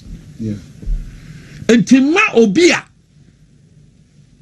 by force yɛmfa presidential candidate ne ma no nkɔdaadaa mabunu bi ntra social media ne WhatsApp platform so ɛnka sɛ Ghana ha yɛnto aba a binsi da sɛ obi anya 56%. In any case Lawrence anya 57 da Kufuor abenya 56 da ɛna nano JM yɛ den 56 nti saa record so no yɛ dɛ wɔ hɔ na party a yɛte ne foforɔ ne yakɔ abatoɔ ne mienu so no ma biti close to 1.5 million yabama mu yɛtimi bɛte ka no we ne saa election no with that same candidate. Okay, what am I saying? Yeah. Running Cebuya for the second time close to 1.5 million. From and to the masses against President Kufuor in the 1998 presidential primaries was that said the yesia lusua ba from Frano, ye Sunday Kufuor Kokrana, and NGC Babu ye close to 3 million. That was their message here. As far as now. Omone mampanyin dada Kufuor kwa priye no. Message ya no omode nam the whole Ghana no. That time 10 regions. Message ya no omode nam no. So ucha 1 close to 1.5 million there. Ya dene kokra ontimente. And so constituency executives at the time it take a bold decision. Say yentimente kra ya dene beko. Yeah. Someone say Kufuor ntimente 1.5 million votes no kra na ye de Kufuor beko. Because oman buy sansem na other aspirant na ye dey katia Kufuor na ye de Kufuor koy na ye ko we ne the year 2000 no ye timbete kano man this dey ka close 1.5 million na and this BT 96 no ye bete kano overturning everything. Yeah. Where there ye voter turnout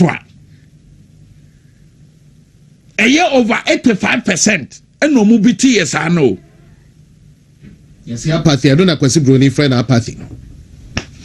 And no mobility that mean can antecess no voter turnout na over 80%. Oh, 96 voter turnout. Okay, yes, over 80%. Yeah. No mobility.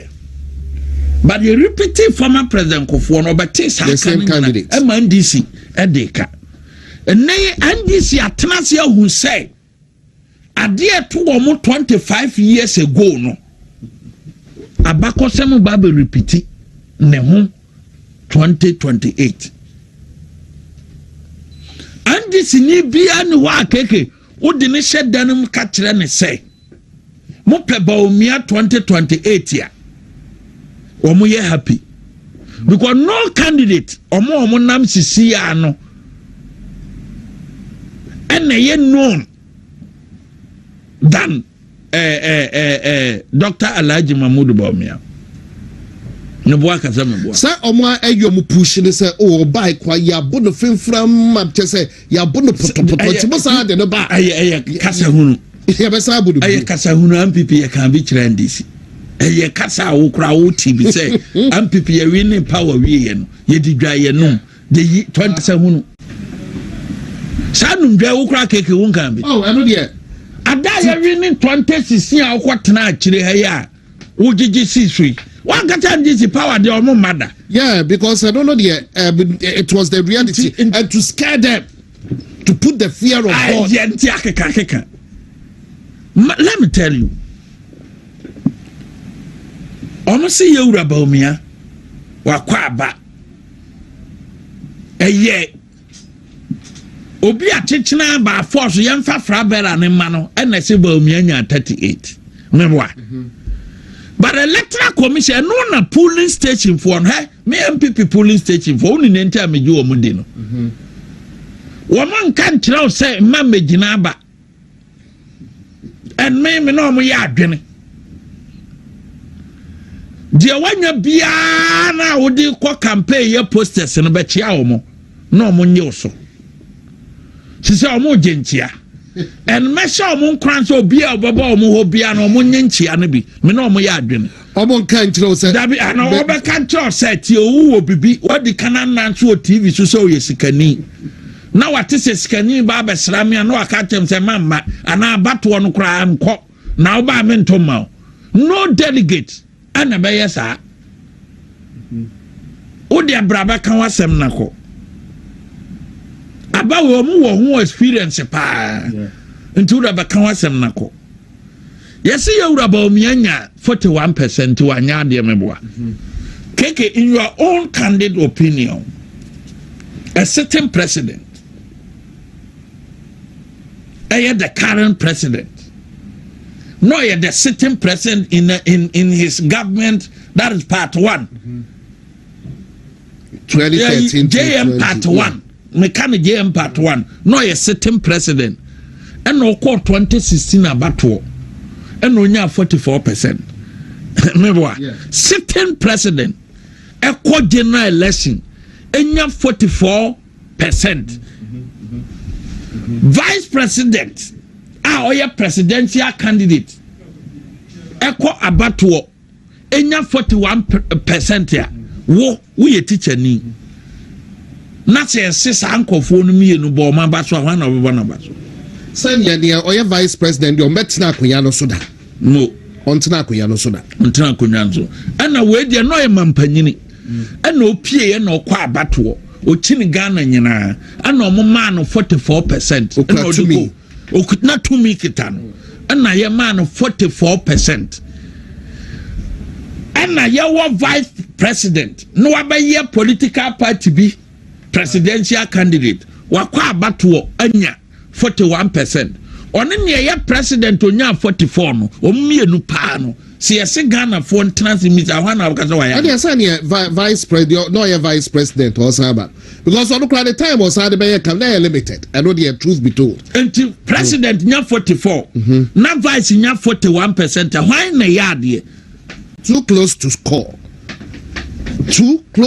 but then vice president on cra a absolute to me a ceremonial position. Yes, vice president position no a ceremonial so nim sare enti ono de oni to me bia na akonya kase no ntena so na wakwa abato anya 41 ya kra ne yama na ye akono vice president ye MPP ne yama na ye akono ena president akwa abato anya 44 ono no andisi fo no timi repackage no aya repackaging e de ne ba ma no be di president bi but vice president ya onye president da na only to me aye di bu man e dis adwenkyere ne suggestion na oba suggest a kyere ne boss no ono kwa abato onya 41% ya MPP for will problem with that wanyade but minim say Ghana for a fat president Mahama ne 44% no ne say ye even researcher bia ni ho be proper analysis no be catch say President Mahama 44% onya 2016 no papa chamber Bawumia 41% no researcher and be say meboa so MPP delegates young President Mahama nya 44% na NDC year repackaging edini ba biem no man ka say or bad candidate no mo dini ba ye sandini ba biem meaning say 3 elections 2016 2020 2024 3 elections Oma repackaging no edina ba mana be di president and now a president no a president you can't take it away from him And I'm telling you one year. A bet ni history now one making a bet take years and then Obia Baby make it be. Yeah, cannot cry my so wako tenefie asanaba biem no 8 years no wasaba. Hey, me say young year a bet take years and then a side history and politician be I make it be. And it is a fact you can't take it away from John Dramani Mahama any NDC. And ya ono na ayo. And ya President Mahama na ayo adio. And the NDC as a political party. Yeah. And I dear say, you do be a quabato when you're 44% a sitting president. I want to man 45, when you're 46, when you're 47 president and not here kunyaso. Your man sooner kunyan and 9 in our career. Na NDC a tema kwako shedanum akase nyare. Wahwe asema netie aye ne ho nanso yemfa ne nkwadwade nkwadware no ne yenye ne ebroni beka ne se repackaging ne yemfa ne nko na ni daso ye dai ewom ama sa nipa na benya 56% president you ento amo ka kire ye se andisi atima ye we dia MPP ye de yentime repackaging Dr. Alhaji Mahmoud Bawumia emane marini aba because fortunately for MPP 2028 election said the President Mahama akano ni dini ene ni mponi ni emma ballot paper no so and to repackaging Dr. Alhaji Mahmoud Bawumia no and this nye happy because you repackaging Dr. Alhaji Mahmoud Bawumia de ne ko Ghana for nim ne da said your mo repackaging Mahama Ghana for nim no I am telling you say 2028 elections no ube hu ba bia susan ne bode hu be kwa kwede be kwa kogu enti esa hu say abato ye koi bia no 99% of senior members omo wani wan this no omo mpe Bawumia because bibia to omoda NDC presenting a new candidate in say your fourth elections we no the fourth republic aye ko elections no emwa omombelusu and to amatrasia your analysis said 25 years ago something bad happened to the party and so man said near my year Sanyama ana eto omo manye happy no ebesana to omo and whether they like it or not ebeto omo 2028 if only say MPP delegates ebehwe history no omo dia to aba say ye the old candidate and the kofesi NDC new candidate in the year 2000 na kofo akobida na atamesi nkoda ena Ghana for say atames kofo na akobida nti emfa to me nyare emma kofo ene yawe ni ye some people polling station executives ne constituency ne regional etime trance de sa abakosem yi adwuma and this pe wo mum pe ene said the omunsinim no 2028 repackaging Dr. Mahmoud Bawumia for 2028 election is a done deal for MPP. It's a done deal. Yeah. Now, and Crawford back to that same 1.5 million Rollins DBT and at the Ameboa.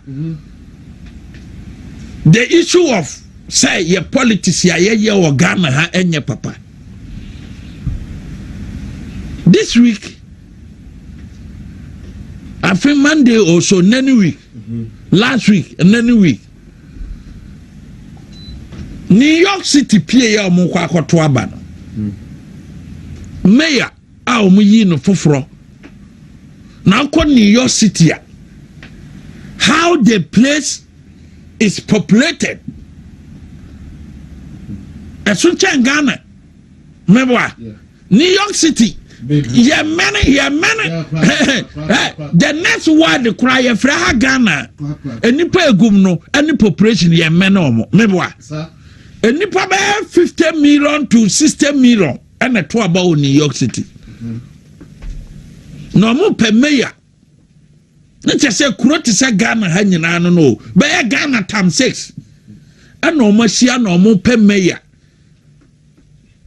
hon kuro no be re mayor te se Kumasi mayor ne ayi no hode akese pa ntu se mayor ba ne mu oduru wo mo hia ye na ayi New York City a yes Ghana sa times 5 no omo kwato aba no nim nipo nyan let me also tell you that New York City a Christopher omo wo honom no 97% omo believe in Christianity okay. A Christopher no 97% womo hia ye na abato no enipa 9 or miensa mo kwa abato no a Christopher mienu nkramo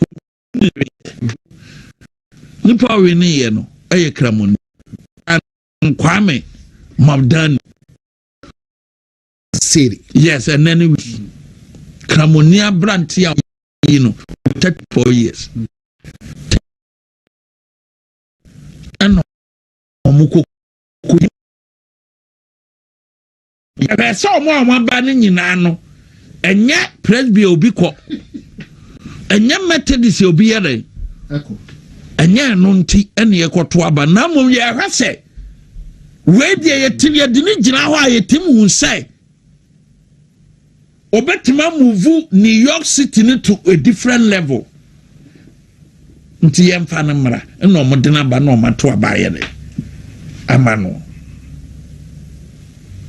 nti obi betena ha na Bawumia akura ntima mfa zongo votes ama zongo votes no ye boa o manu gu wa say obi na nkofo o mra na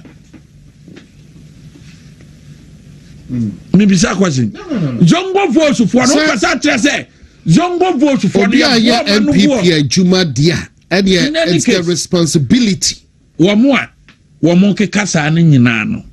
Go to their constituency. Me dia sin central example na nwumre ya ma. Ukwa sin central omo to aba wo ho no. A Christopher wo mu nkwan ye be ye say 95 to 96% asin central. Christian dominated constituency. Unum nipo ye MP wo. Ye to about 2024 no. NDC near Owini asin central eye Kramoni. Nti abane se na oja asin central ho. A Kramoni di MP. Na abeduru Kumasi a waka say a Christopher mpe Kramoni. But wo kwana no a wo da sore no a Christopher ekoto abama Kramoni. It means a winning message. What the answer about that sorry no, nan to kwasi Ghana wanu masem na mu. Nti anonso no sasem na enya adwuma. Wo de anu ye message no wo constituency. Ebia wadi MP wo 24 years no. Kramoni abaji city no afri MPP nsem. Eye NDC yi. Enti ye mo ankramo vote mu baby. Ghana ni ba bia kwa akoto aba na onkonkoto aba ohwe the economic situation no. Ana onkonkoto aba so a ewo no reason onkonkoto aba. Enti akire ono atena se na so say me boatom yam me ba beto aba so a ewo no reason. O ma meto aba because mba beto aba say me ye Kramoni. Kana me boa.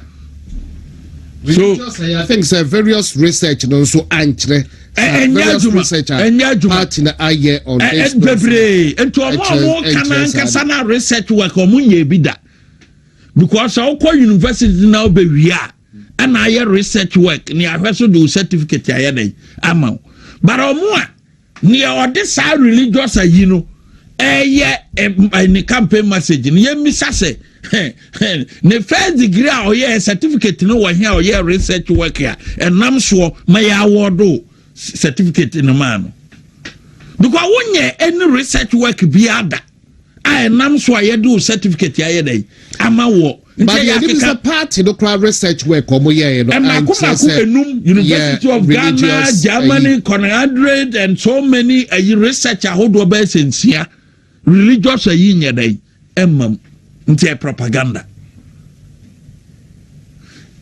yam fa no another propaganda omo de nam ne say yeah na street for no air frey tell so what be yeah ana ye na famfo no frey muntie dwamfo maika minim ya bo o magu ba bi no mo kasa de a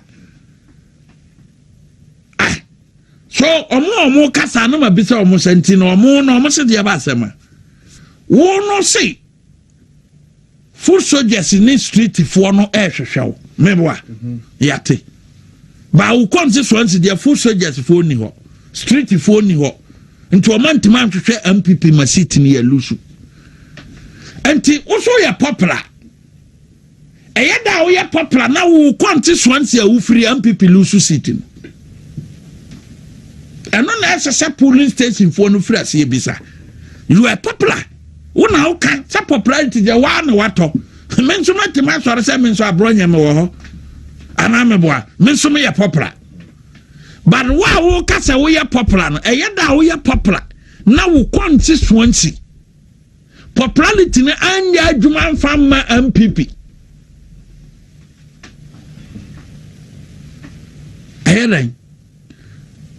eyeda Christopher MPP na Christopher koto aba ede ma kramoni o is it because to say wadidi a Christopher attendant to mbufu ya na keke wona mbisa wo I'll treat this as a rhetorical question. Very good. It is a Christopher e wo ho akokoto aba ma kramoni wo constituency dia ne akira ne say ebia odidi a Christopher attempt to omudi abufuo ekoto aba ti MPP. And what is the guarantee say Christopher amuwa constituency di abufuo koto aba etia MPP. I'm a Muslim candidate in a win. What is the guarantee say some voices in sama okan ya do ba ye candidate dia NDC for emfanye jengo ema Christopher mpie emetia. Ntimi ya popular I say constituency na 24 years etimi di vote yede ebre anya hwe kura no minim aspirant ba ko a the past MPP ya winning power Kufo 8 years Nanado 8 years 16 years ni nyina no eye contract akasia MPP mo bia nya bida ehomra yesikuo no full soldiers nim time na no mo the past o kambo makufo 8 years Nanado 8 years sika kesia aduma kesia de dollars bottom makama ene bre nipa no 16 years that time no when you never be a danka say or kai full soldiers e bido mra 16 years ne baba na wie ye no e na fe do hu say full soldiers wo babi enti men kasa na me more full soldiers fuo dini say empayinfuo bi didija omo na onu mom na dwene omo ho but sanyuma na wadi the past 16 years no etimi hwa MPP full soldiers nyina but wa ma obia bi and dia also full soldiers in Kyle because me ametiye sana dwuma na wa ye the past 16 years no seminya ba ko a ye ma me mu ba ko a ebetima hwe bono party no akwako ma polling station for aka wo mo regional time our bono is so nyamu ba ko a ebetima hwe party no free region akwa camp polling station for ema omo ho ato omo wanya ye de masa nipa no and so that time na o Jesus ka we nyina no wa mo polling station for dini say me na medwene mo ho sa duma kese ni nyina no senka chama wontumi so nya bi mienu pa kanya ne sa Asante region a omo se wontumi ti mo odene because asrade adwuma no wontumi anya bi wontumi anya bi ne yede ma wontumi no sa nipa ne wontumi kwapre ya afa de ese wontumi abre onya adwuma ne bi no enti yamfa we so ma wontumi no enipa ne ba kuma se ha ebe frefre mrante emma ne supporters ye press conference tia wontumi se wontumi akogi koko road kwan within the MPP now ɔno no kɔɔyɛ na yɛma na adwuma no bi no na nka ɔpɛ 9 ne nyinaa yɛ adwuma 9 ɛwɔ cocoa board ɔpɛ ne nyinaa yɛ ɛna ɔmo so o gye mmiɛnsa na tama wontumi so 2016 yɛka no yɛde ne wontumi tum ne yɛde me tum sɛ ɔkaya nye kumase ya na ɔda ma adeɛ kyenyɛ na adwuma akɔ piem ɛwɔ cocoa board ɛna ɛsɛ gye 9 gye mmiɛnsa adwuma no yɛ 9 akɛseɛ o gye akɛseɛ paa woka no nyinaa bɔma ebia $125 million enti gye w'ani ɛmfa baako wei ɛmfa mmacha ama wontumi na ɔno so yɛ animu ayɛ duro wɔn firi hɔ anɔ mba kumase ebe frɛ ne mmerante o mu di n'akyi wɔ kumase a ɛyɛ press conference afei a na ɔma wɔdo adwuma no ɛde ama wontumi no wɔn kɔtwa pictures ɛwɔ kuro no so ɔma ma wontumi adwuma ɔnyɛɛyɛ ɛnɛ yi saa press conference ne video ɛna yoko kita ɔde pɛsiw chama wontumi. That is MPP for you. Ora ho adwuma miensa adwuma 9 aba miensa yɛde ma nipa ne nani anso oba kumase ya ebe pe mrantie bi ma o musika so o munya press conference ntia wontumi sɛ ya man cocoa board road wanye chaba ya wontumi ho be basem. It happened in 2023 wa wani tua enne o makofa sa video no say a MPP for na ye press conference say ye supporters of Kennedy Agyapong. Until they are using that video to hold one to me responsible. Oh, me say supporters. Enunya dimbo. You are getting. Don't interrupt me. Hear me. Dimbo me count you. Source of the video. Didn't that's what I'm na make any dimbo. Supporters of Kennedy Agyapong. What was a video now? I know of a press conference, but him say be a supporters of Kennedy Agyapong. Unless say be a video.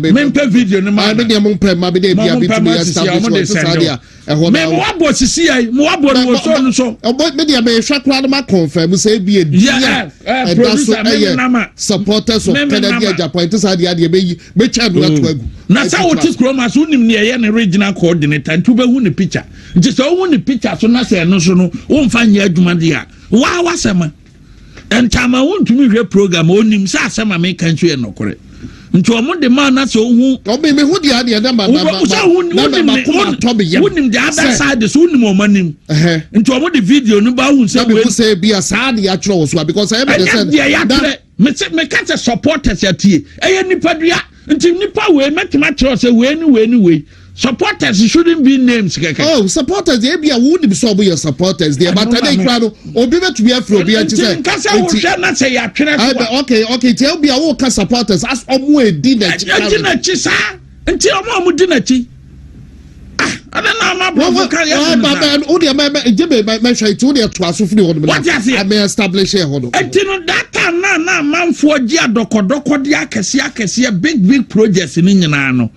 Oman nyina babia mo President Kofo pensu 8 years adwuma Kofo de ma o nipa da sani nyina no oti se o ka full soldiers asem na do start ya ye mo mu project region ben no sorry da kro say ye ba 2017 ba nyina nyuma say na manya nti region bia full soldiers me donate bibia mamo ebi ansi nti na wo ba be kwa bato na say o se wo na wo dwene full soldiers who are 16 years MPP administration 16 years nyuma kese no nyina no da ben wahwe MPP full soldiers ewo Kumase ewo Tamale ewo Takoradi ewo ayi Western North ewo Bono region Bono is ahafo any Borgane and Patem any Greater Accra and even Central region because sa nipa no so hwe full soldiers ya ka full soldiers in intimate transcend kase ye ma NDC agiye seat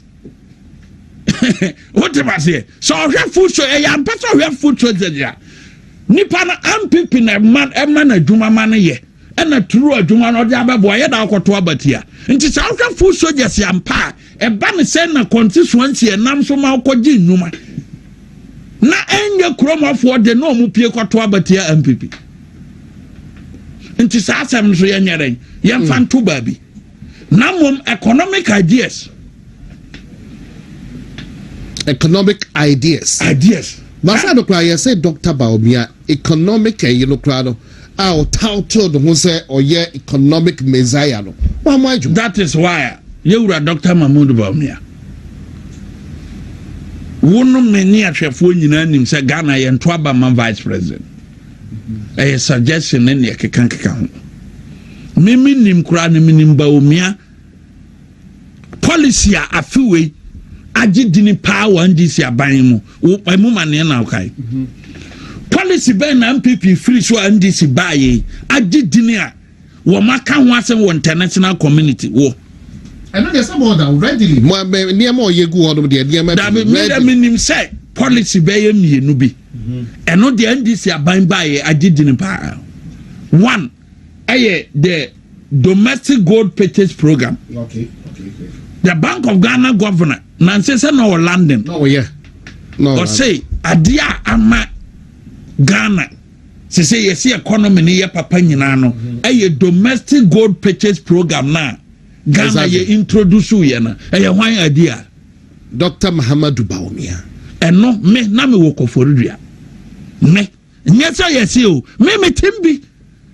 Me timi bi na Dr. Mahmoud Bawumia je Mike or kasa no or this suggestion here den e bae enya me nya obi na e ba baka che me na me wo koforudua nya ye say me timbi me tena meeting mu 5 hours for 2 days a day bi aye 5 hours and all this adventure na here den e bae eno na NDC Gina international community babia almost the domestic gold purchase gold wa a different kwame nkonma penso yentimi nto na ye olu 8 tons of peno ye so mu na kokoduru 32 tons eno na ama ye international reserves na ye dey atima peja na eno nso no sa domestic gold purchase program no and oil for gold. I'm sure oil for gold na say. A simple thing. Oil for gold no emre bi atwam no. Na oman Ghana, enam say Ghana ye oil importing country ntino. Tam bia no say dollar oil boy kwosoro. Na say ye kwa akokra. Ye be hia siri no adaka ma. Na e di akwa akotua dollar ketua bi ansa na ya de oil. So tama oil for gold no buy no idea na ya simple say all oil agreement bia no ya sign in city oil agreement bia na ya sign in city near the gold akwa akoyere atuaka no ma accept it what you say exactly yes and the NDC buy no omo nse policy ni ya papa no ekwan ben na oye ne ba and this is obahwa ye ba aban mu foforo no taxes bebre wo ha omo de to patro so a na do danko akofo ado be yifiri so okay enti this ba na friend nuisance taxes yes enti this samba aban mu no ma hu say MPP gold for oil policy ni ya papa nintino na mom taxes ni so kase enti sa de yemfa plan bi na ye be fa ne say yempe mi si bi mfa even na me no kasai no se oyiyi sa D11 ni free so a nka price a ye to a liter no enya sa na ye beto no ka bi kura ka nam 8 Ghana cedis per liter para nam so mo de D11 ni other taxes ya ba be wura mu nti no ena amana gina sa 12.45 na ye ka no because nyama amana basa ne say oyi bia ye beto bia no ye kotu sika no in city na the gold aye dan atuaka and aban we so in an oil agreement no ye fra be future contract or forward contract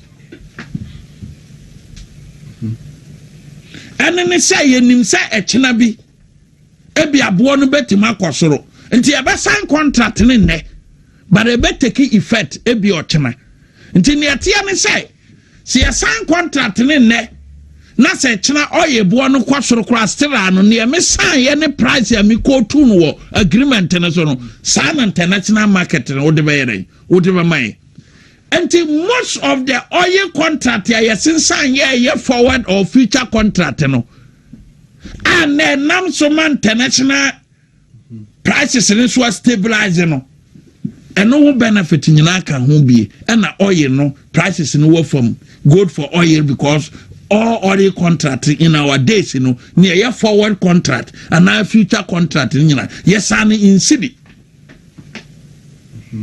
no mo yede wo mu gitum but emre bi atwam no na ye ntimi sign oil contract ne ya call to sa city no yeah so what you say you be sign in dollars near the cities bebre akwasesa ne yakwa kotua eno na na high nti adwene ba akwa Bawumia de bae no enei abane say 2 ma free gold for oil domestic gold purchase program no so no abana som da bi odin toma achichere ho hye nachi because a policy papa nti so baba ye president ya na only maybe abroye mayanti we feel be able to be the minute aye and one can be me say woka Bawumia gold for a year oil day near keke kanwe as the economic measure be person dey be a minute or two etia no feel because edu ba be abeko grounds no na edu na eye propaganda no say empo no day NDC for buy ya wo kan nyina no the inflation and then be 8% na edumpo no wo hwa se say cedi to dollar no so kra no so what to say who ama bibi akokama just a minute or two now we did disabuse omo thinking on that lines you look at the economic situation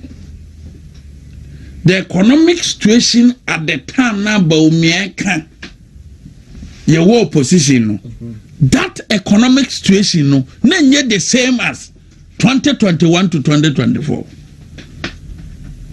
me probi obaka chem se ne me kanye sa na tie ya from bra womo no nim anything about economic issues no omo na mo fi say ya te say abanti no yewura Dr. Mahmoud Bawumia ye lectures de boa MPP Bawumia bone a oye ye ne to sa presidential aspirant ne say oye lectures echire nsemu ema Ghana 40 MPP asi in opposition me de win power no and the presidential aspirant ni binum say waye bone enti MPP for mpanish no but sa lectures we nyina no na presidential aspirants for yi kokotena mu bi no mu wi a o ma Bawumia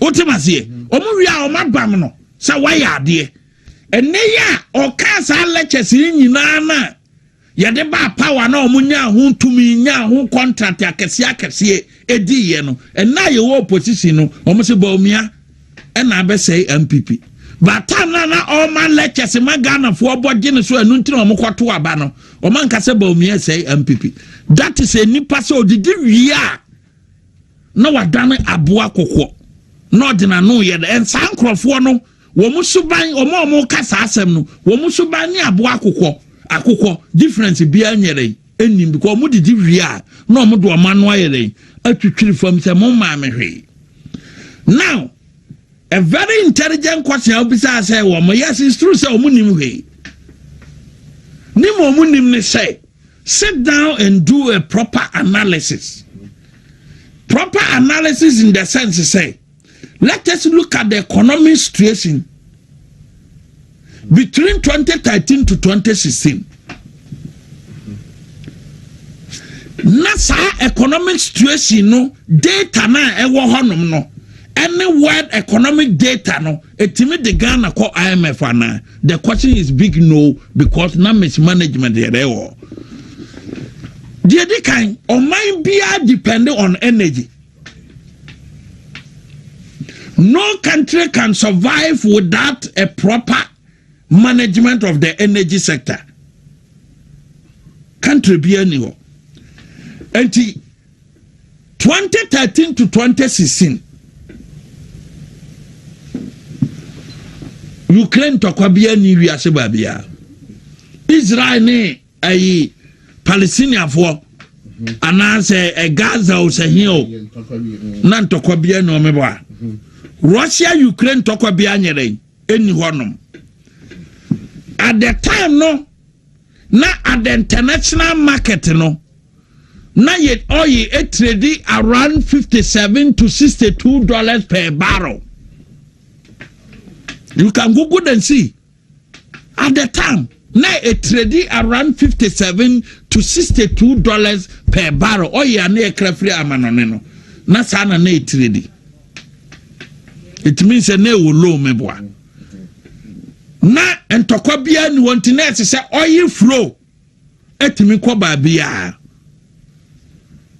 Nti honum no economic indication no asesa 2021 to 2020 eba kosi 2022 no ne e covid wo ho a president Mahama na ne NDC fo agi atum say na no okwa America no o se covid di Ghana wo meboa but MPP as a presidential aspirant for say Bawumia ka se covid di Ghana wo boa unti so mo na mo monka nti aba ne se na afi de NDC aba be ka no kora se economy no mu ye dene a covid ka ho Russia Ukraine yere e ka ho meboa se na NDC aba ademete ni nyina nti aba ne se na MPP fo presidential aspirant bi stira o mo se yembre mu Bawumia. If a sitting president in the person of John Dramani Mahama, the international community, I catch they say, Mijitum say, Russia-Ukraine war, affected Africa, me mind Ghana can be. Mijitum say COVID-19, or you should the word devastating. Meboa, yes, I know kind. Very good. Yamana I'm quoting his own words. And to a more baba demete say, ye di tron G to me because NDC in opposition on the country say, no crash say Russia Ukraine war, will effect. Or cancer onya to me. Until as a saw case MPP for bois, and Bawumia bois, and ameboa. Onya to me ni yeno, and no more back at Ghana for say, no crap and say, some near can opposition say. Russia Ukraine war no any effect e wo effect because they say there you aba mu yentimi nitrobiem nti ase say kan no kora kire Ghana for say na any ye kan 2024 no na ye campaign message na ye petumi nti ase say ditro say there no kora na Bawumia kan 2024 no ya gitumi na free ni nsam no ase say be kan sa no kora kire Ghana for and so still Womo ne Bawumia pre a womo mpe Bawumia MPP nkanko no womo se NDC fo boa stra yemfa so bo no embo Bawumia nwaka trem se mema bronya minkodi light nto aba masa nipa but the data economic data no womo metena se na memisa womo kwachi na womo so misa me questions ni ya woni ebetima yi ano anti some people are not even fit to contest because of this analysis or moyen. They are not fit because of official was sikada danum. Me no na koko ye adwuma. Ana wo fi say when you sikada dana keke. E yada me no na bre na ade onya sikada dana o de kwape president.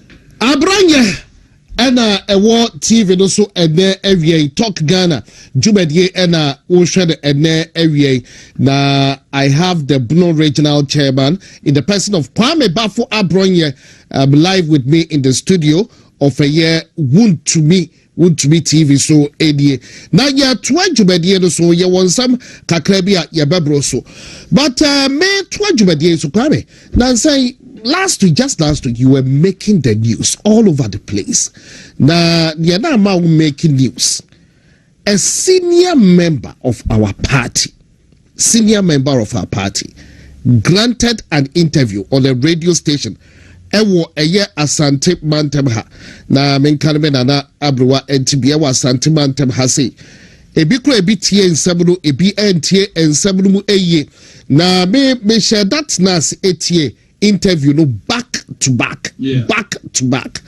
Ebia me honestly maybe me tell you no air can say MPP about the economy na MPP crowd omo anyade enti about say ebia President Mahama enya 1 year no eba be lambaste a year NDC because NPP ankasa economy no omo anyade. Now he made reference to you. Now me person will tell fact of the case eba hesa. Now all kase President Kufuor kasa se ABA Unity chairman former chairman for Dumbreb. Now no regional chairman Kwame Bafo Abroye. What sorry jina ho not just say more or less what rubbish or mampeni dada Kufuor den some. The other point today be SMTB say MPP crowd votes no interchanges near money and shada anye and was sentimental. See, these are some of the takeaways I want to say. But why, Kwame? About the same. Before that now, you know, on the issue of dollar, say yemfa dollar in your politics. Sanka about the stability of dollar in this country. Kampi and lose power 2008. About the stability of dollar and the stability of dollar in this country. Okay, and lose power the year 2008. Ask me why. Because 2008 unim NDC campaign message. The campaign message of the NDC ne say omampanyinda da akofo ne na pontis no omo ya akromfo se wabusuani ewo abrochire na oma no $1 na ye de 1 cedi amount nti MPP for ya akromfo nti enkofie enne enkranke to bi at 2008 no mu war class 2 nkrankitin krato fifi wa at the WhatsApp platform because omanyina ma obia ma omo 300 Ghana e ma omo te WhatsApp platform so say Dr. Mahmoud Bawumia kasem sa wobachi dollar wantiman chini say ni say e ka ho bi ne elusu ye keke and this message me 2008 campaign me yes seriously involved. Ye gina brekum and this gina brekum abonten so a abogafo free dodoa no ma so mic mu say MPP for ya kromfo na obusuani ma no broni sika na de Ghana sika e de ama ketewa bi na nyesa na ebuman asema me ka minim se mpayimfo amu di campaign achi no me kai mo. That was the NDC campaign message. Say ebane say no bi bra obroni sika se onya bebre na kofo se ye ma wo $1 eye 1 Ghana series eye krono enu nti na MPP akofa 1 Ghana series aba nti eye krono ye free abai mu no na $1 eye 1 Ghana series 20 pesos. Yeah. 2008. Yeah, exactly, yeah. Now your currency is one of the best performing currency in Africa. And $1 but we lost because and this is not to say Sakufuati ma $1 ni ya a trouble ni yenkodi. Because mo de ba se mo bebrebe near the city ade ama mo ketua bi na nyesa na Nigeria for ye no nyesa nso no mbo o enti eneyi NDC for no sorry na so MPP for no binum say Bawumia anye $1 year. The question is 2008 so no dollar ne ma elusu ya na Mummy say MPP presidential aspirant no mo de gu Bawumia so say Bawumia ntima anye $1 ni yi eno ka bi ne elusu ye no 2008 dollar ne ma elusu aba no. No, it's a simple question. And yet I $1 to city rate, you know, and the my elusu 2008. Sanka no kwandia na $1 in 2008, you know, now you 1 city 20 pesos, but we lost. enti that argument na omo ka kire polling station for no me send the polling station for no kai mo say 2008 year kwa abato no na $1 eye 1 Ghana cedis 20 pesos enti enye dollar rate asem because at that time so no ye baka say Bawumia no ye deputy governor into account mo ye dollar ni ye man be ye 1 Ghana cedis 20 pesos anameboa but we lost. That's no now let's come. Okay, me pacho chebisi mana me to ade kakra bi na jiwa ho be ne.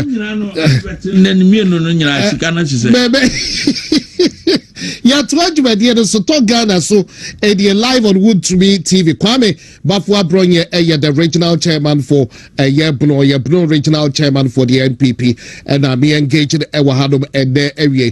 Yakoba ye ba share other matters. Na me bisano last week in na ma a whole lot of controversy Bawumia and calling to order and all that through that statement by na yebehwe eno na for yebehwe minimum wage and again for many agent minimum wage and that say mobo ejoso yebehwe SML enso ensensem no kakranti we have to do all that within a year spita and as a minute I want Kivo hot pepper Mr. Okona kwaje die send ye empo wuti TV ho na wusuwutie bi na kwaje Kivo hot pepper eno na bema aduane na ye ntem ede ama and there you bring and this chairman Kwame Bafua bro ye the otas dia obeje time gina it open ye aduane no be call fast yes fast food we hear Kivo hot pepper FDA for Agyapong say Kivo hot pepper there ye papa it be so ko na wosu kokoje die na fa ye aduane no ten na enche ura ebebe fie bobodia se ba bibia ro moton provisions ne sa de ba ne ma no onsa ebeka Kivo hot pepper dibi si say de eno ene was so nicely packaged 10% extra sa de atro do e was so it called na Kivo hot pepper dibi de bebe de ane no so ayede what per live band ebe wo so na just what boy you know who say yon papa any dia and no any Kunedus live band si say Kunedus live band and was mo bushin stretch no so nyina ana sample watching chia wunya live band bia upeso ebo nyuma mu de ma wankasa ujubade no wudi dia agro e wase a na kofa Kunedus live band ewo bushin say be about the wedding ceremony, naming ceremonies, a year be birthday party. Occasion be ya dear yum and a dear growers here. Kodna kofa live band, the no penny for no epe, Kolanos when ya baba jing pa, mebuno, and one Kunedus live band. Made the telephone number mouth. One book couldn't tempt ne koko do ya wada the ani and I just say ABO be the kodada. Made the number no ma wa na wo fret Kunedu live band for the CCR. Titru a year for Semche any leader.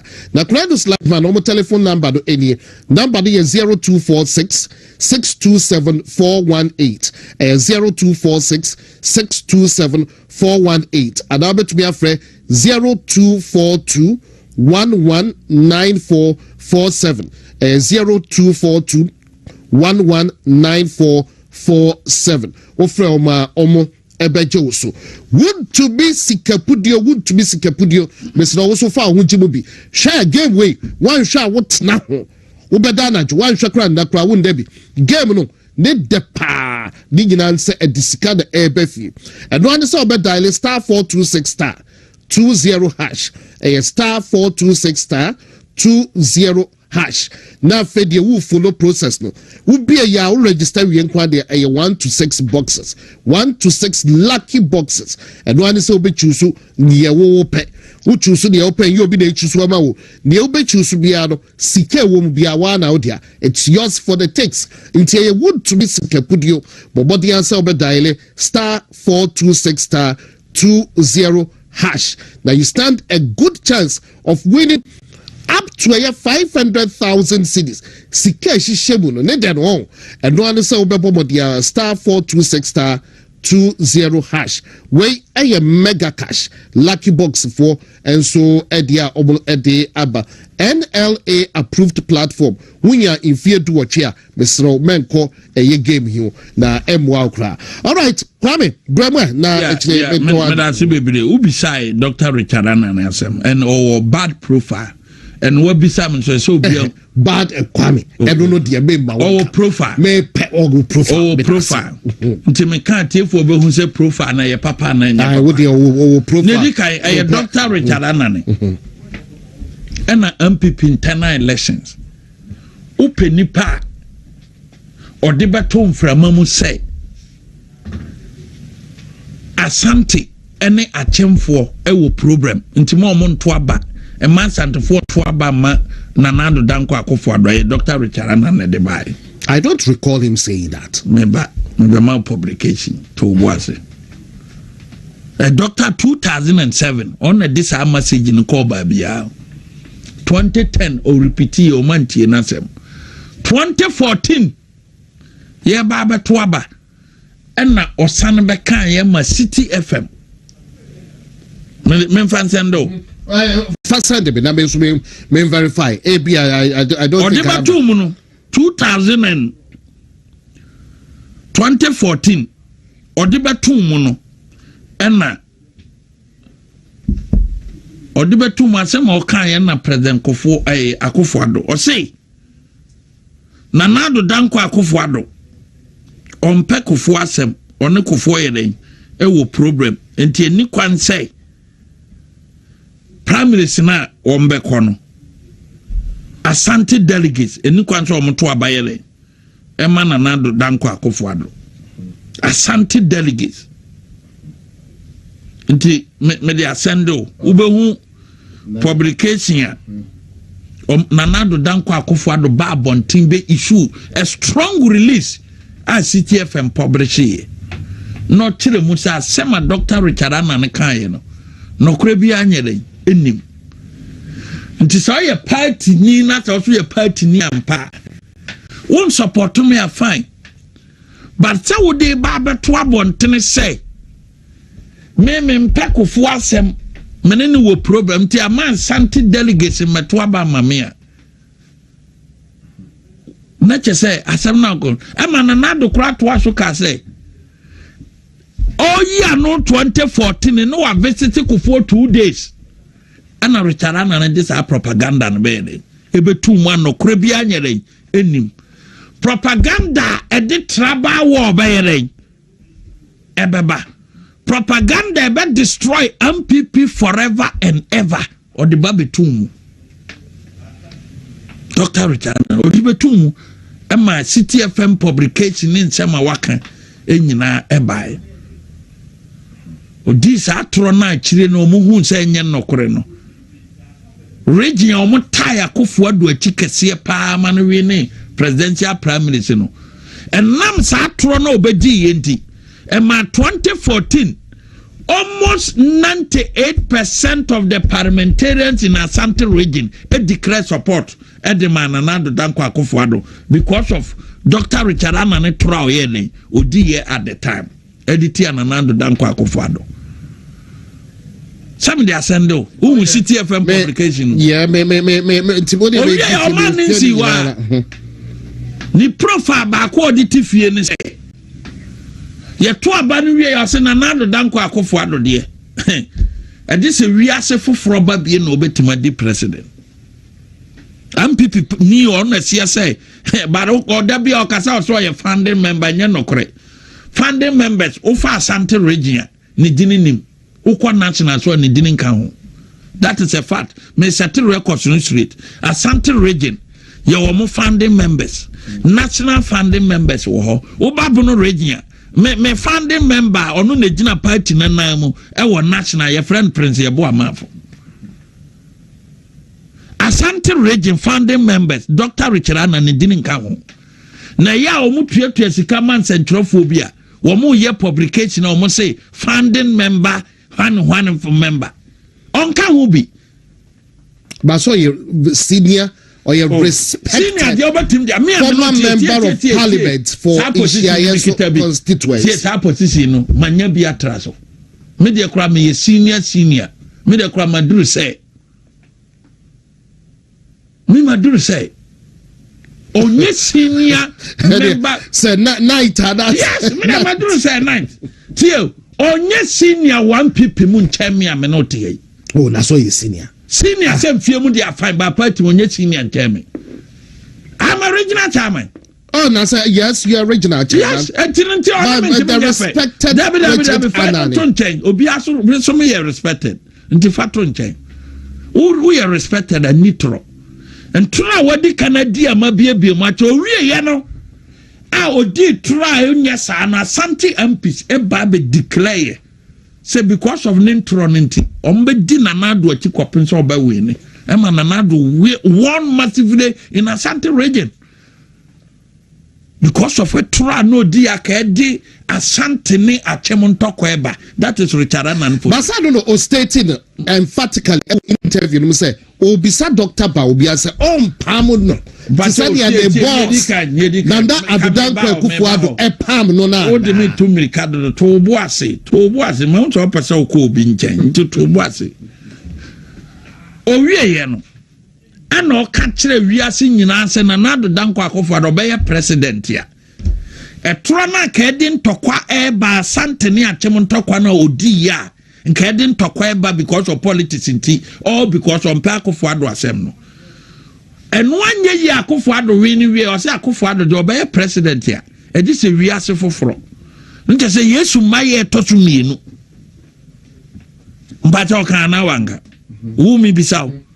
Oh, maybe I mean Kaibi, but near my even said recently in interview crowd time, say I don't know the or no a beside the and I just want to say he didn't see eye to eye with a yana to dango. And to another Kufuado be the president of Ghana ha. And this a we are for fry yachichere. I don't know the main but it could be the publication okay, publications don't okay, the economy reading city near yes, city Ghana where publication and so on Kufuado be the president the next one. All right, let me let's see what the Dr. Richard Anan obi a ono no so odo MPP a wadi mu ministers ahodo from various ministry no ono nkoa ni position board no as MP no o se MPP fu aka nyina nkwa ahokyerem nti MPP de nipa na yakoyi ni no odi president enye den enye yedi se Yesu maya etoso mienu but okasa asem no many wone ada the teaming party members ya omo hwe wuntumin anumre no yabama mo ye pie kokoye adwuma e ka se wiase foforo na ne nne ye be ma na ado adi president ya mana ni enti ko kan yes asa ne yabambu ye ne ekodi onu na chi a nka mpipike ya ma power kora mfa free education ama ana meboa nti ne nsema oka emwa party no because ono onye MPB nti MPP ngu o say Dr. Mahmoud Bawumia ma meyi ni mfiri mu dia ne edi kan wona ase na nado danko Kufuado ayi wa firi ko num mini se won kan ho biem nti oku ayi wa firi mu dada no eye da obi sana be yi wa firi mu ana e double jeopardy ana e double jeopardy asem ne ye kan yana ekuo no ono ase ana asem wo kan yira firi no o se na Bawumia meyi o mu mfirim se de na nado yi o mu firim ekuo no wa o se yi wa firim dada nti Bawumia sana ba be yi mu akwahin. But the question was put say you on in table to say so you fine last time no can say be yi no mfirim to say ye that question say ekuo no na nado yi wa firim meaning say won ka ho nti Bawumia sana ba be yi wa ko PNC ana do kwai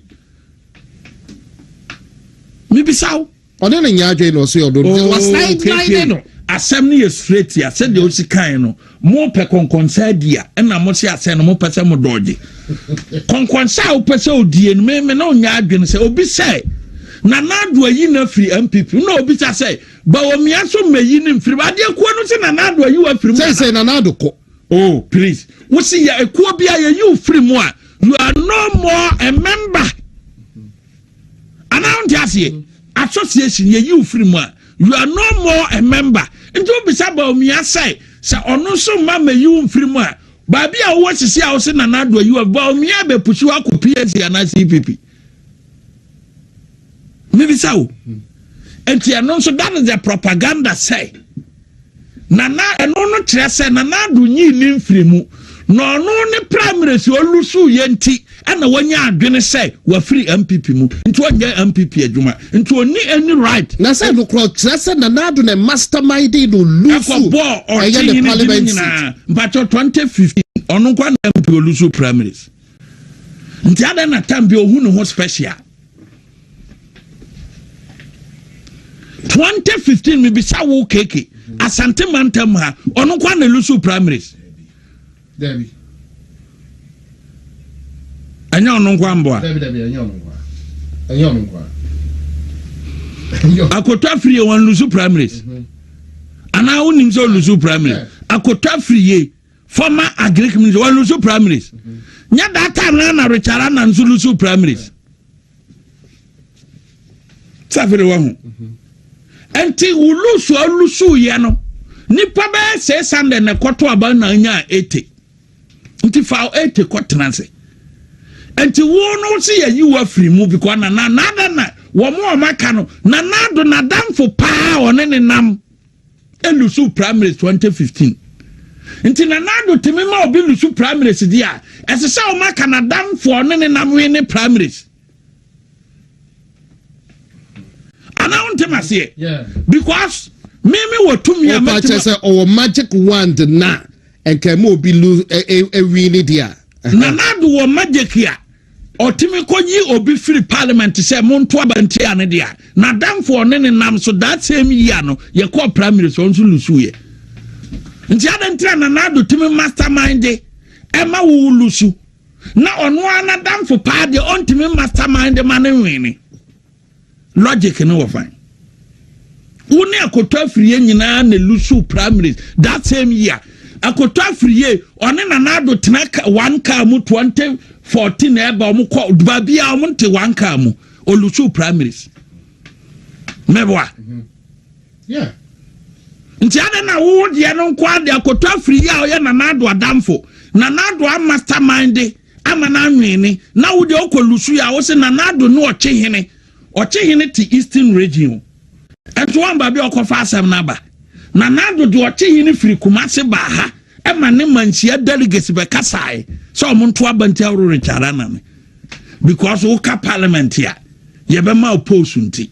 Na Yamaton Crawford Macha or Parliament or Mania appointment. Another be a woman saw a special on your special. A man in Karin who say, or who saw a special person, never. Say, many ye me free ho because me kawa ni ye ba ye be ma me post. Chere say we power corrupt. Ni udi no mampanyin ko fo pension nyina wa me wo san post. E man hu ni so ye special person. Na ye chiche post na o we ni primaries ni ko aka post no onya bi. Ko onya bi. Because who person say we ye special person. Into who lusu aba e nanado na nadam fo so lusu aba. A one na nadu na didi bom ekoba ye bibia olusu aba enti eno no so ye ntro. Let's come to President Kofu Asem. The whole of this year President Kofu Aba meeting back. So tie video now or say President Kofu suggested say early presidential primaries no nye papa. Yes, I know kind. Top bottom down, top bottom. And papa, into young fat time and for any BBA Macau near ye. And I brought yes one Tiasia man Crawford room. But your idea, and yes, I net tia party for one so Montiasian, a that 31st year Cotuaba. Let us assume, Sir President Kofu suggested no. Party need you to Mona Kwana me oppose you. And I'm a boy. Nti memen kwa me oppose say ekoto ntem na ye to ntem. And I want to say in the video ni ti asem ni yo was President Kofu suggested say top down approach presidential yina ye ekoto na nya papa. nti yɛn twentwɛn so ne yɛn fa chairman for dada bi mɛka ho ne yɛn organize party no ɛna abronya sɔrɔ so ntia because Paula so te Paula Fokudin ne ho kro de bana kyesa wo KSA de no in ɛyɛ Paula Fokudin ho ɛna me say house no nyinaa say President Kufuor suggesting no yɛgye atum sɛ top down approach no enye papa nti yɛmfa chairman fo nyinaa mɛka ho ɛno na fiofo gye to meboa sɛ wotie video so omu huru meboa nti sɛ no yɛto presidential affairs ana sɛ yɛto mane wo keke mbisa sɛ top down approach no ɛno na yɛde yɛ adwuma na nyɛ no 31st January deɛ ɛno ana ɛkro ɛnkyɛ sɛ memia yɛ reject huru memma sɛm na yɛ adwuma sese na asem na yehuro abronye wo ho wo meeting ase no eno na eye adwuma 31st won se wo di try na nyame nsa ni so a na nyame ni ehata so nim se wo firi fie no watwere se me kwa meka se afọ chehene ho watwere se me kwa medi tro afa akofo ado watwere se obedi tro afa abronye ho okodure na nyame de aba esan pai ade na mu atemienu no osan pai mu mienu. I will allow that to fly because Chairman Butin so ababonte say it's not entirely a threat. See that says anate entini nyame dia ba echemu mienu se de achem dada na obiem because all free fie no oprane se medi tragu kofo so abronya so medi tragu ochehene so matake akofo ado matake hakma osu ageman meka se MPP kura economy na o manyere o manye ne yie nti oba MPP bankrofo we ne de me koi de me na omode nti owie ye na auditro no ana tro na odie no nyankopon nam kwan bi so se nanim nyere enwase eningwase ne se President Kufuor the proposal by ema omuji tuma abronya nkwa na amfo aso and so sa proposal yi na ye adwuma 31st. But encounter BC was there some sort of confusion? Like meeting because we are confusing BC. Sad papa na sem to baby. O se this next word na MPP baba na ye adwuma de MPP aba. Na me nko ye adwuma. Na me ntena Ghana ha na me nhwe se ye mfrɛ wo ma oppose because wo head cut bi ni MPP mo.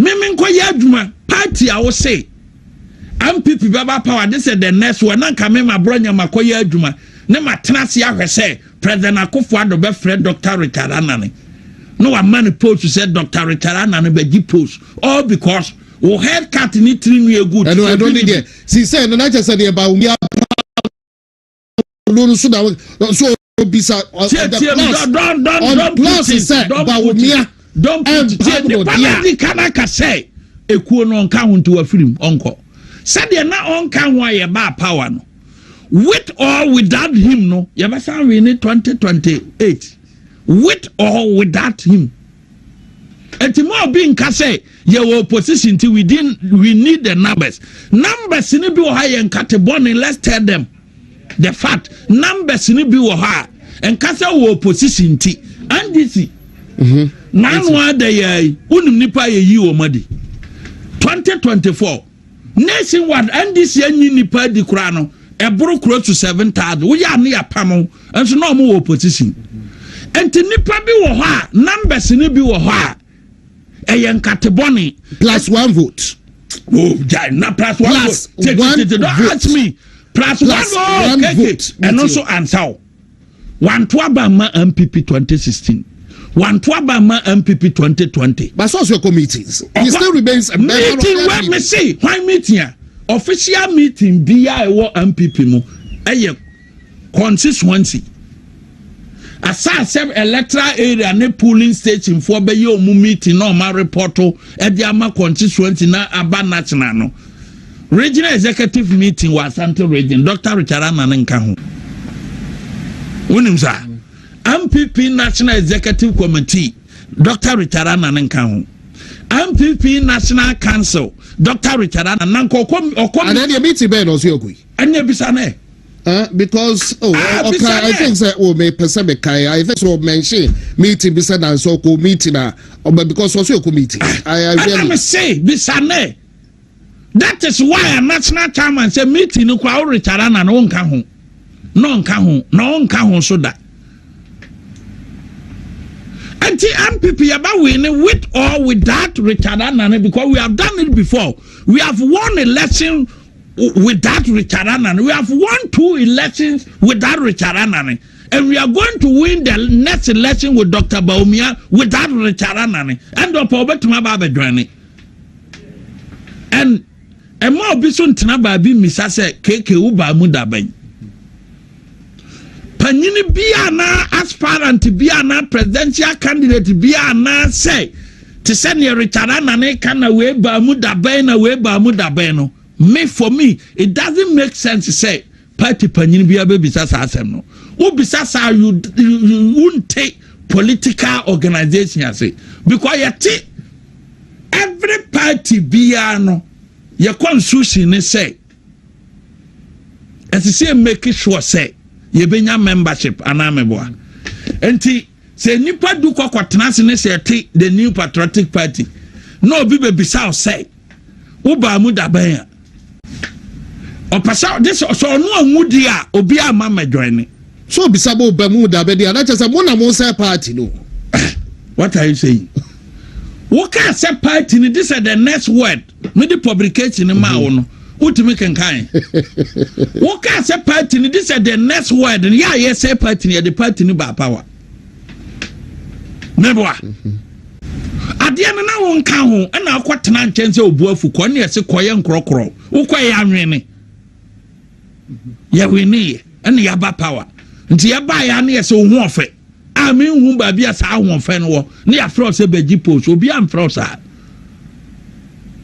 Nobody is ready to do that. Wabache ha sadia na mo de tena ha mo ba ka kire ye say the language and not politics, Gold Coast politics in a term, and not politics, and what's some other kind of was so many interpretation. So beside me with all my experience in the party, with all the experience, Dr. Mahmoud Bawumia from deputy governor or the Asuma MPP Abesin now beside me so Mahmoud Ababe Lydia.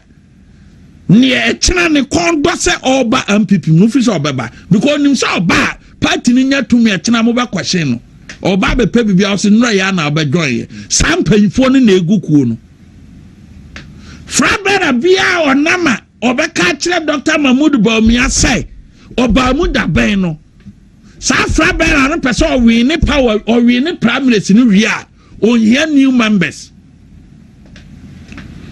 Frabera for no mu bisa Bawumia se obamu dabe ne pese o kire se wo mu din ba abonum 2022 no onhia omu votes ebi wa ha 2022 ya the first time I obey delegate no ntu kwa unam wo ye frabera aspirant munam na mu bisa se me na mache Bawumia de won't you kuomu 24 years? No, bitnamu 18 years and not the same 24 years. What is the difference? And you catch now more 2022 year mudiniba abonum. Are you getting me? 2022 year no mudiniba abonum. Abranti nidiniba abonum 2022. Mini so sha. Ye brumu kwa banyina onyere. No onim. Nti afe na wanya akwanya ni dini ababonum no wakwa akobisa no wabisa no se ofori wo ba mu dabe no wakwa akoto aba ma enti obia oba mu 2014 2018 2022 bia no ka kire o mu se Bawumia atimi edina bam let's assume se Bawumia kra ba ko no 2007 yeah. Or no about 2007 to 2018 and now 2023 no. Uso ya wo. What about a neyano ni ono na 2022 afena ni dinaba abonum dia na wo ka kire no. Enti wɔn pɛ sɛ yɛnto aba nti Bawumia no wɔn message ne sɛ Bawumia nkyɛe. What about polling station for now wɔn ba abɔ no 2018 2022 a wɔso wɔn na mbɛto aba ma no because officially say afei na wabenya executive position meboa in 2018 afei na wabenya executive position in 2022 ono nso indirectly directly no wo ka kire sa nipa no so ono nso nkyɛe but cha on kyɛe no on meto aba ma na be presidential candidate na be di president ɛyɛ wasɛm now ayafo nsɛm na omu issue ye ne ayi no we don't have time for them because Asanteman Asante Youth Association I'm a catcher me my this year so